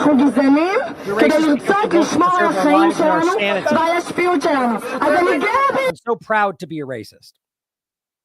That sure aligns with the woke mindset of the current Biden administration, right? That's because they don't believe this. They don't actually believe what they say either. It's all just to keep you in a certain mindset. But it says the BBC's rape report is loaded, the one we just read through, with demonstrable fabrications. And at the heart of it, all is the literal fascist hooligan turned politician May Golan. She's widely regarded as a demented clown in Israel, but seen as a credible minister of women's empowerment by the BBC. It looks like the BBC was furnished with the photos of the dead female Kurdish fighters from 2022, which the head of the Israel's Hamas Rape Commission falsely presented as Israeli women sexually assaulted in 2023. It's just compounding. It's everywhere, guys. Now, here's Elon Levy, right? Same Israeli spokesman doing the same thing, pointing to the same article, saying gruesome eyewitness accounts. Well, one eyewitness account, another guy who heard it, and then everybody else repeating these things. So he's even getting that wrong, even in his propaganda, but goes on to list all the things that most of which we can prove didn't happen. And Propaganda & Co. simply says, what a pathetic show you're putting on despite desperate cover-up genocide. Your witness didn't see anything. He says he heard it happen, as if he's an AI that can render sounds. I mean, it's all people nobody's buying this stuff. Now, this is a 9-minute clip, but I wanted to play just the beginning of it, just to show you how this is what I'm talking about. They're making the rounds, different Israeli officials, and just repeating testimony, most of which isn't true. Dana, though, the same thing with Piers Morgan, says, This is hard to watch. She's lead CNN, of course. Hard to watch. What? That him stating things that you can't prove? How you just got Twitter filed in a reverse way. Earlier today at the United Nations revealed horrific stories of rape and sexual violence during Hamas's attack on October 7th. I want to warn viewers, some of what I'm about to describe and the images you might see coming up are disturbing. Survivors of the Hamas attack are sharing what they witnessed on October 7th, descriptions of women lying dead without clothes. Yeah, you know that one. Elderly women without underwear, girls with their pelvises broken. I mean, come on, you can't do your own research on that and report that that's wildly unlikely. Reportedly from rape, women bleeding from their private parts. The only one that backs up is the woman with the pants and getting in the Jeep. Unless there's something nobody's seen, because I've asked people who have seen the screening. Horrible, nightmarish descriptions of Hamas's barbaric attacks against Israeli girls and women. And remember, he frames this as people giving their testimony. Today, the United Nations held a special session focusing on the sexual violence committed by Hamas. On October 7th. Oh, wait, it's that guy. So they're not giving their testimony. Okay. Sorry, I guess Jake was mistaken. Hamas perpetrated rape and sexual violence, exploiting these unforgivable crimes as weapons of war. Nearly 2 months after the so now it's just a CNN report? Okay. October 7th attacks, the international community is finally beginning to investigate and recognize reports of brutal and inhumane rapes and sexual assaults by Hamas terrorists, torturing and terrorizing the people of Israel. So, like, Jake's willing to be real for a moment, if that's what you think actually happened, to be able to say, no, you're not trying to only kill Hamas, but somehow is just unable to rationally examine this information.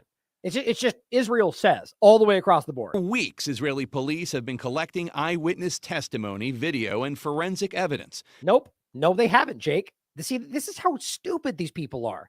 He's just repeating what he's told. I genuinely don't think the Jake Tappers of the world are even that bright. Or at the very least, they don't think that they could be misled.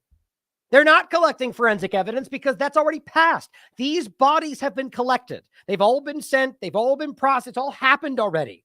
We're 50-something days past this time.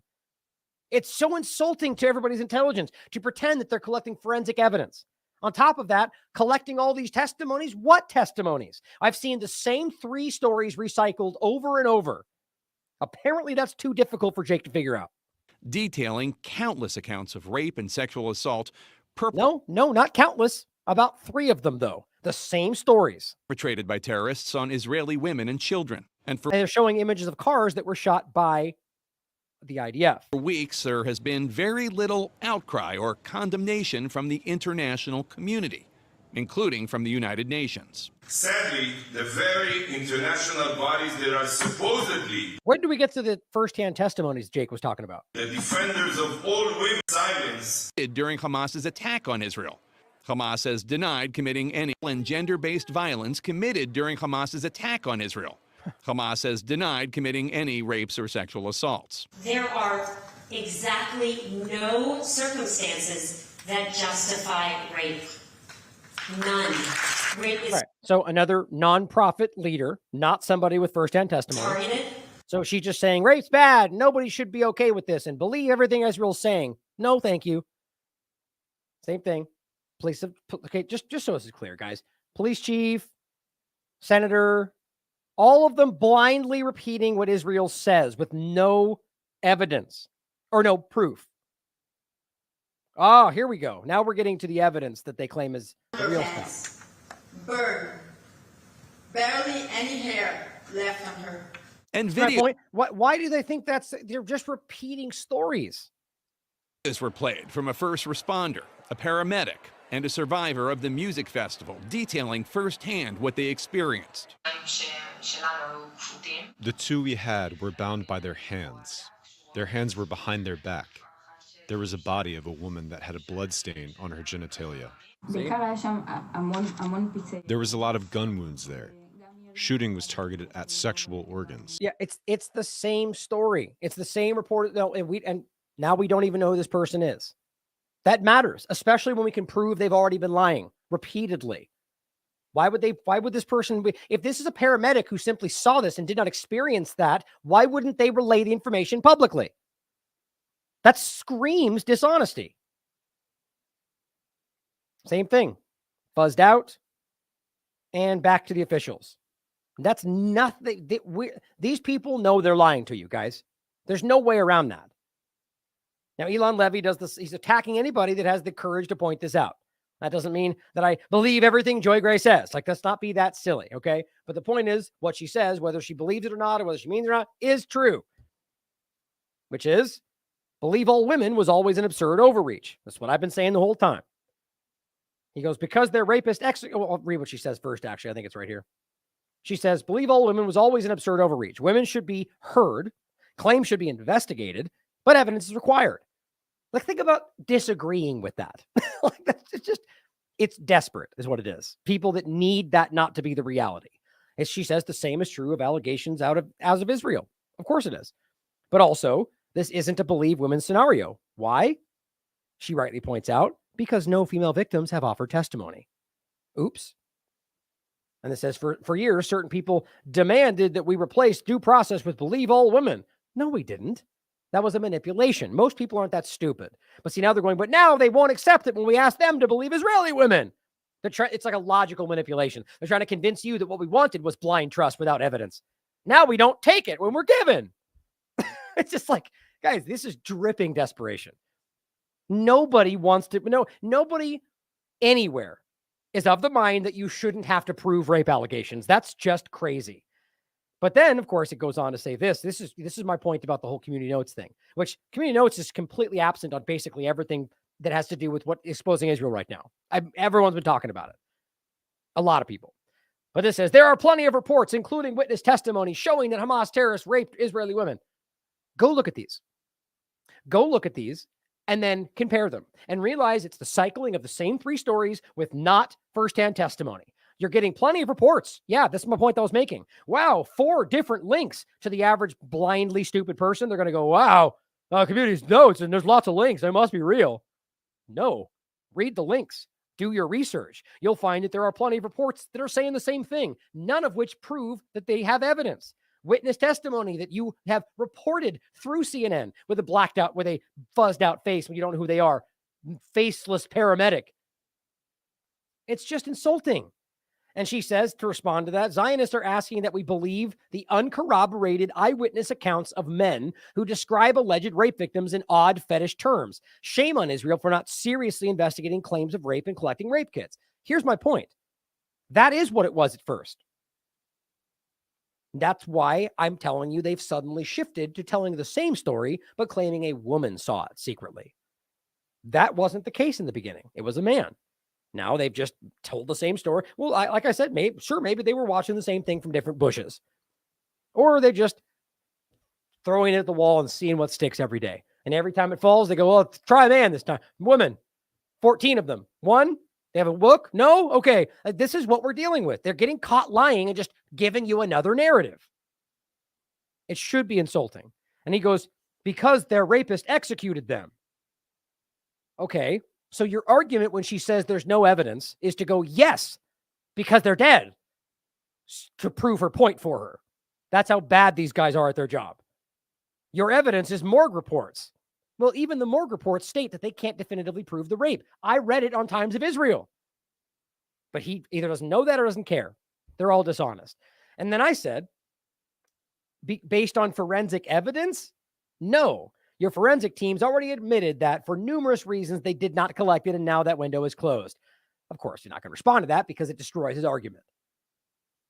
Now, David M. Freeman, responding to her too, says, you are the worst person I have encountered on X. Right. So for saying that you don't have provable evidence to back up your claim, she's a vile not David Duke or ISIS accounts or neo-Nazi Azov accounts talking about raping people and destroying bodies. No, they're okay, but she's the worst you've seen on Twitter. No, that's just you. That's him trying to make her seem that bad because she finally says something that is true. Honestly, I'm not even that familiar with the work, but, corporate media. And then, of course, we've got this point that RJ Phoenix points out. Zionists have gone one grotesque stop further in their Hasbara. This is absolutely disgusting. I agree. This is horrific. Because you know why they do this? Because they are not winning with their fake propaganda war. Their evidence is falling apart. Even corporate media are starting to go, yeah, I don't believe you. So what do? They roll out physical live action propaganda. This was the grotesque display of rape theater by pro-Israel, pro-genocide community in Calgary. Watch this, guys. This, I shall just play it right here. This is just disgusting. This is literally a play acting of Hamas raping that woman with almost to set that in your mind. The same look, the same gray sweatpants. Why would this be important? Isn't this insulting to what happened? I can't believe this.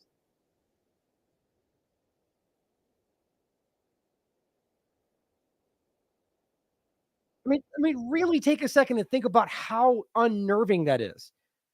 You're and look, all dressed in the same gray. You know why? Because that's the only thing they keep recycling in different angles. A woman who had blood in her pants, as far as I know, not in the front, by the way, in the back, on the back. That's why I said it could have been that she sat in something, or maybe she was raped. I don't know. But that's the only one. And it's very clearly unproven because nobody talked to her. We don't even know who she is or where she came from. But apparently we all know for sure. See the problem there? And you're going to play act that? Isn't that, but what, 30 seconds ago, that would have been called triggering and it wouldn't have been okay. But now it's okay because we're focused on a different story today. And then, of course, in this very weird way, the Israel account posted a quote from Hillary Clinton saying, "Rape as a weapon of war is a crime against humanity. It is outrageous that some who claim to stand for justice are closing their eyes and their hearts to the victims of Hamas." The unproven allegations they're putting forward. So what do? They roll out Hillary Clinton and then delete it. Now it says, "Thank you, Clinton," and it cuts off, and I wasn't able to find anywhere else. I couldn't tell what else they said. For all we know, that was the part they didn't want you to see. I don't know. Or the fact that, ooh, gross. Sure, look at her trying to look attractive. Ugh. But the point is that we're talking about a woman who used rape as a weapon of war in reverse. Well, technically, entirely. By first of all, lying about Gaddafi using Viagra to rape people, then literally having him raped with a baton, right? With a gun, which is the story, which is horrific. All for lies. All because he didn't want to go along with the plan. Had the highest quality of life, education, free school, that's all real. And now they have an open slave market. Thanks, Hillary Clinton. You guys did a great job spreading freedom. The point is, Israel's government cites her and then deletes it. I think that's hilarious. Here it is, gone. Now to end with, I think we're right about at 3 hours right now. So I'm just going to list this off for you. The point is, Santa Seed points out that Mr. Matt at the State Department is drowning in his lies. Literally puts forward the argument that the reason they haven't released the remaining women. I mean, let me play this last one. It's only a minute. If the frustrating part about Twitter, the way it works is, I guess, at least I'm not able to download this second video for some reason, no matter what downloader I use. Let me know if you have a solution to that. I could just clip it out. I didn't want to take the time, but so here's the first one. In response to one of the questions about sexual violence, I'm just interested because the phrasing that you used was curious to me, at least. You said you have no reason to doubt any reports that rape was used as sexual violence was used by Hamas. You said the fact that they, meaning Hamas, continue to hold women. Now, why would he have no doubt? See my point? That's the same as saying they're doing everything they can to not target civilians. Well, they knew they were lying. He knows he's lying then. You have no doubt. It means we have no doubt that's the story we're supposed to spread. If you have a brain, you have doubt because they've been caught lying and there is no provable evidence per any real investigator. Even the UN, shockingly enough, put that forward. But, he's a liar. That's what his job is. Hostages. Okay, that is a fact. The fact that they continue to hold children hostages, that is also a fact. But then you said the fact that it seems one of the reasons they don't want to turn women over that they've been holding hostage, and the reason that the pause fell apart is that they don't want those women to be able to talk about what happened to them during their time in captivity. The fact that it seems, why do you, is this just conjecture on your part, or do you know, do you have very good reason to believe, evidence to believe that Hamas is deliberately continuing to hold on to female hostages because they're concerned that they will speak about atrocities that they were subjected to. So I will. Right. But that's not what he meant. But it also includes the fact that they may, in fact, admit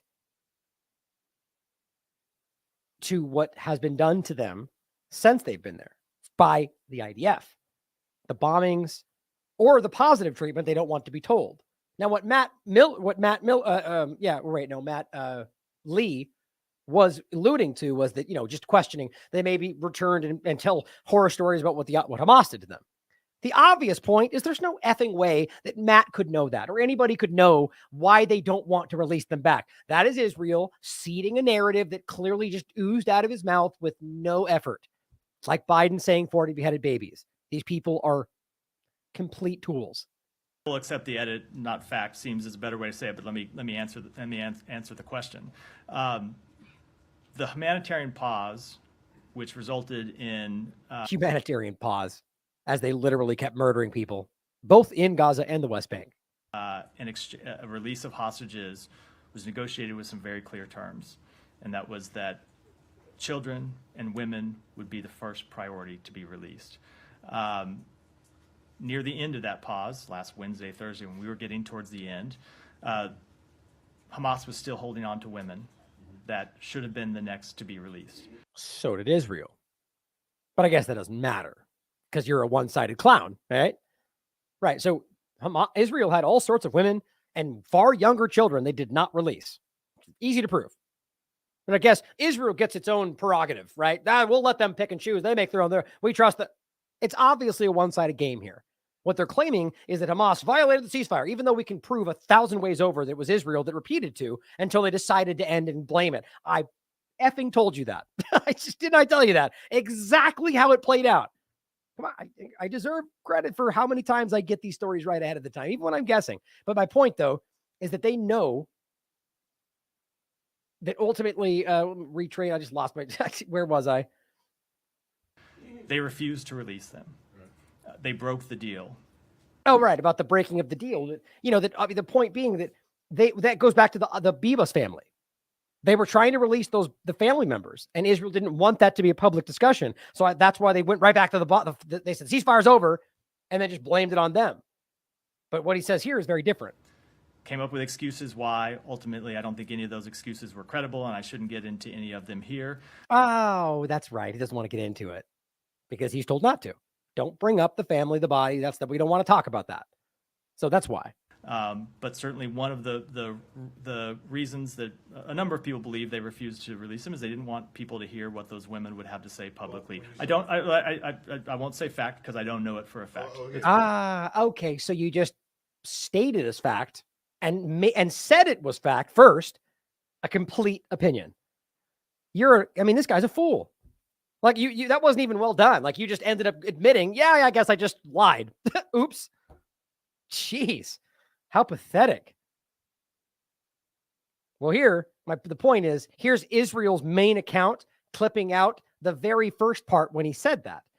Again, the fact that they continue to hold women hostage, the fact that they continue to hold children hostage, the fact that it seems one of the reasons they don't want to turn women over is they're holding hostages because they didn't want them to say what happened to them. Israel goes, yeah, he said what we told him to. Posted on their account. Matt Lee forces him to admit he was lying. But of course, Israel doesn't want you to see that part. They just show you the first part because they're liars. It's very simple. Now, here is a State Department employee who resigned. The one we told you resigned when this started, resigned at a protest because he said what they were doing was genocide and the U.S. government was allowing it because they are. He has something very important to tell you about how much the Israeli government actually cares about rape. Sexual violence. I was part of the human rights vetting process for arms going to Israel, and a charity called Defense of Children International Palestine drew our attention at the State Department to the sexual assault, actually the rape of a 13-year-old boy that occurred in an Israeli prison in the Mosque in Jerusalem. We examined these allegations. We believed they were credible.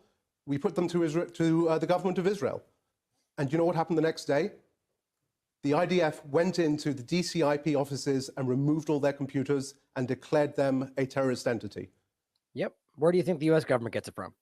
I think it is vital that atrocities not happen to anyone, not sexual violations, not any kind of gross violation of human rights.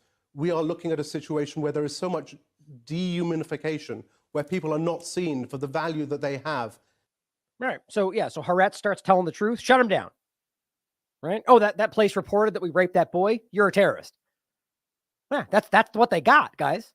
Oh, you're committing genocide? Well, you're an anti-Semite. You're a Hamas supporter. Yeah, that's real dumb, isn't it? It's not working. People are seeing through it. Now, as Dan Cohen writes, while Israel was dominating public conversation with evidence-free allegations about mass rape, it committed mass murder on Khan Yunis. Right? That this person was literally blown across into a tree. The point is that they're continuing to bomb the locations that they were once told were safe, but they have nowhere else to go. Now, a couple last points Dan Cohen also points out, and here they are blocked. They won't show you his tweet for some reason, even though it is there. It's graphic, but it's right there. Oops, dang it. Oh, wait, no, maybe it's not. It was open. It was there a second ago. Oh, that's weird.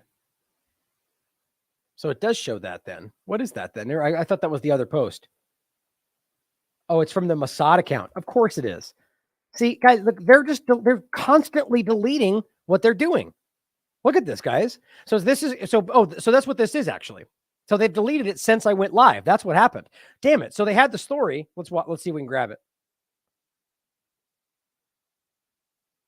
And then we'll wrap this up. This is really difficult these days for these to catch tweets. I think Twitter does something to stop it.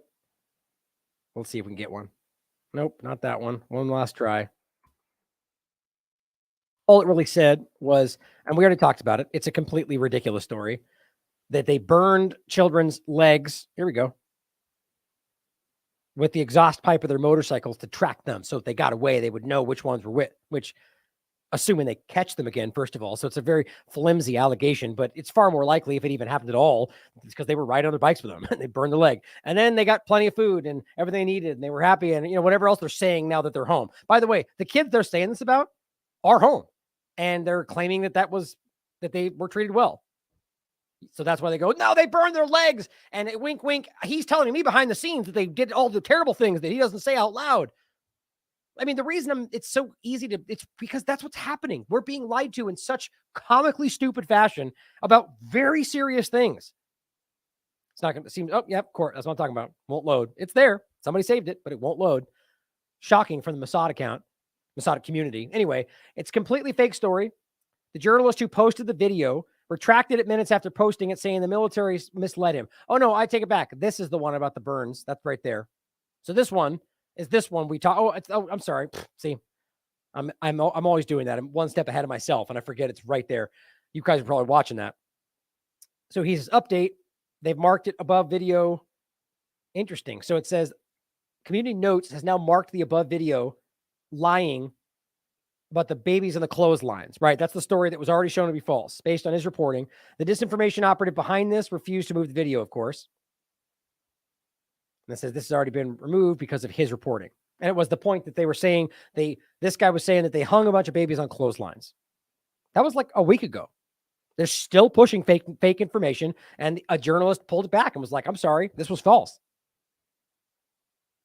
And this one was the one about the kids. The Israeli Foreign Ministry and media outlets are saying they have scrubbed it from the records now, which was, this is Naftali Bennett, Prime Minister of Israel. We now know that Hamas terrorists who held 13-year-old kids and they burned their legs so they could catch them if they escaped, essentially, these two kids. Nope, they've pulled it back. They said, oh, no, it's fake story. How often does this need to happen before we start realizing that people like Netanyahu and Bennett are so desperate that they're lying about anything all the time? Now, to end, Majid Nawaz points out, when Musk and Netanyahu spoke, we've already shown you this, Netanyahu warned Musk that Hamas attacks would spread to the West, which is just insulting to your intelligence. It's really stupid. But I agree with what he says here, though. As we stated in last week's show, this was Netanyahu threatening the West with false flag reprisals if they do not support him. Now, you can disagree with that, but I quite frankly agree with that. And right off the heels of that, here is what the U.S. government is telling you. So what I would say that is unique about the environment that we're in right now in my career is that while there may have been times over the years where individual threats could have been higher here or there than where they might be right now, I've never seen a time where all the threats, or so many of the threats, are all elevated all at exactly the same time. That's what makes this environment that we're in now so fraught, and why funding our men and women who are working shoulder to shoulder with state and local law enforcement and other partners every day makes it even more important, not less. So, blinking red lights analogy about 9/11, all the lights were blinking red before 9/11. Apparently, obviously, all of us missed it. Would you say? Oh, weird. Just like October 7th. What a weird overlap. That there's multiple blinking red lights out there? I see blinking lights everywhere I turn. Of course you do, right? Isn't that familiar?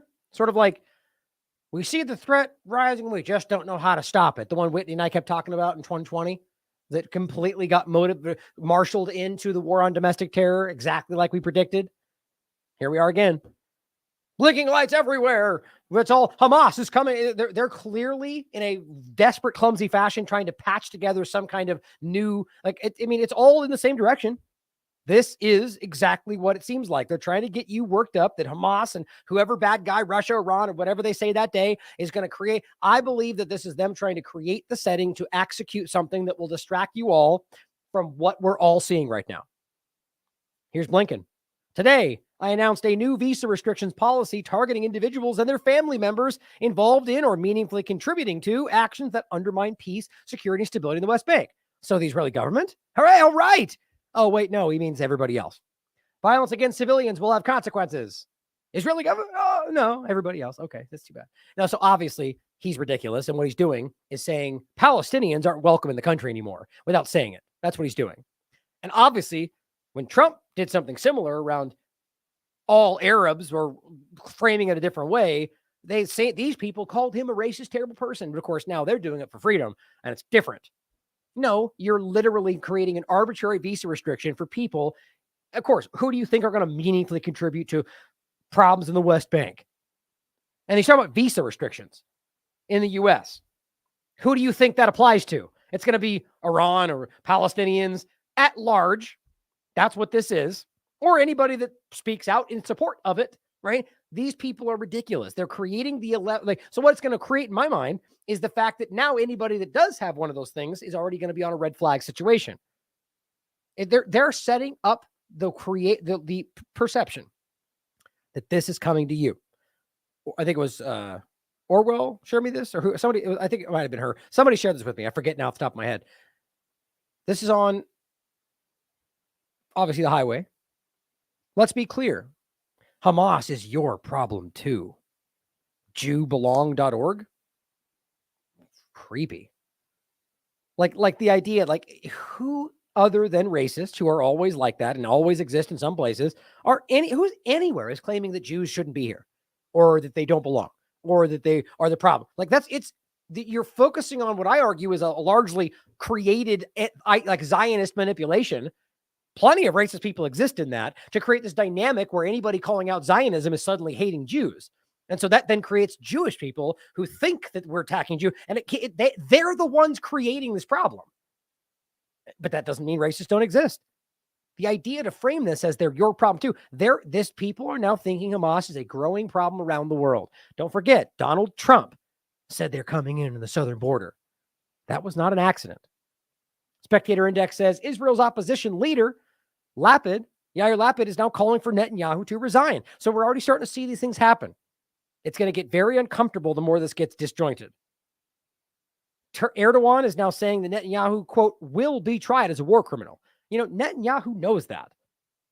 So that means it's going to get worse before it gets better. And guess what? I hate to say this, but I already see it happening. They're going to allow that. Probably to make him, give him the rope to hang himself with.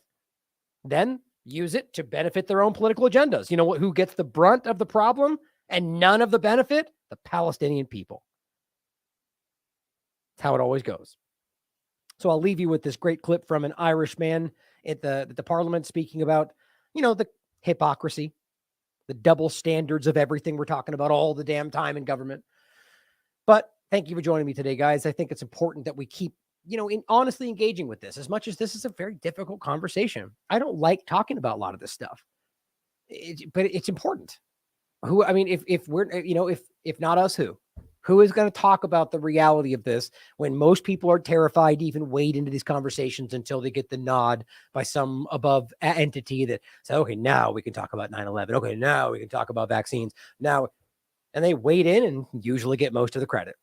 But that's not what we're here for, right? We're here for you, and you know that. So we're going to be here on the front lines, breaking these down. I made the analogy before the joke. It's like I'm out here with the machete, chopping down everything, cutting every single, and a lot of us are. It's not just me. Chopping down every single thing, and I'm doing all the work and getting everything down. And I look back, and there's some bigger person back there going, look at what I found. And everyone goes, look at what they found. And I'm like, fuck, I just cussed. I'm on 3 stories down the line, chopping down the work and getting down. That's what it feels like to me. But I take pride in that. I think pride in the fact that we are consistently ahead of these stories that a lot of these large accounts wade into way after the fact and get most of the credit for. That's just the way the world seems to work. I care more about getting the truth out and having these people's lives change than anything else. So if you'd like to support this platform, as usual, there's ways to do so down in the links below the show. Just sharing the work is the most important thing. But we have our Autonomy program that you can support if you'd like to support this platform in general, our Substack, or Subscribestar, Buy Me a Coffee, or just directly donating through the website or mailing something in general. I always like a nice note. But we're going to keep pushing. We always will. Thank you for being here. I love you all. As always, question everything. Come to your own conclusions. Stay vigilant.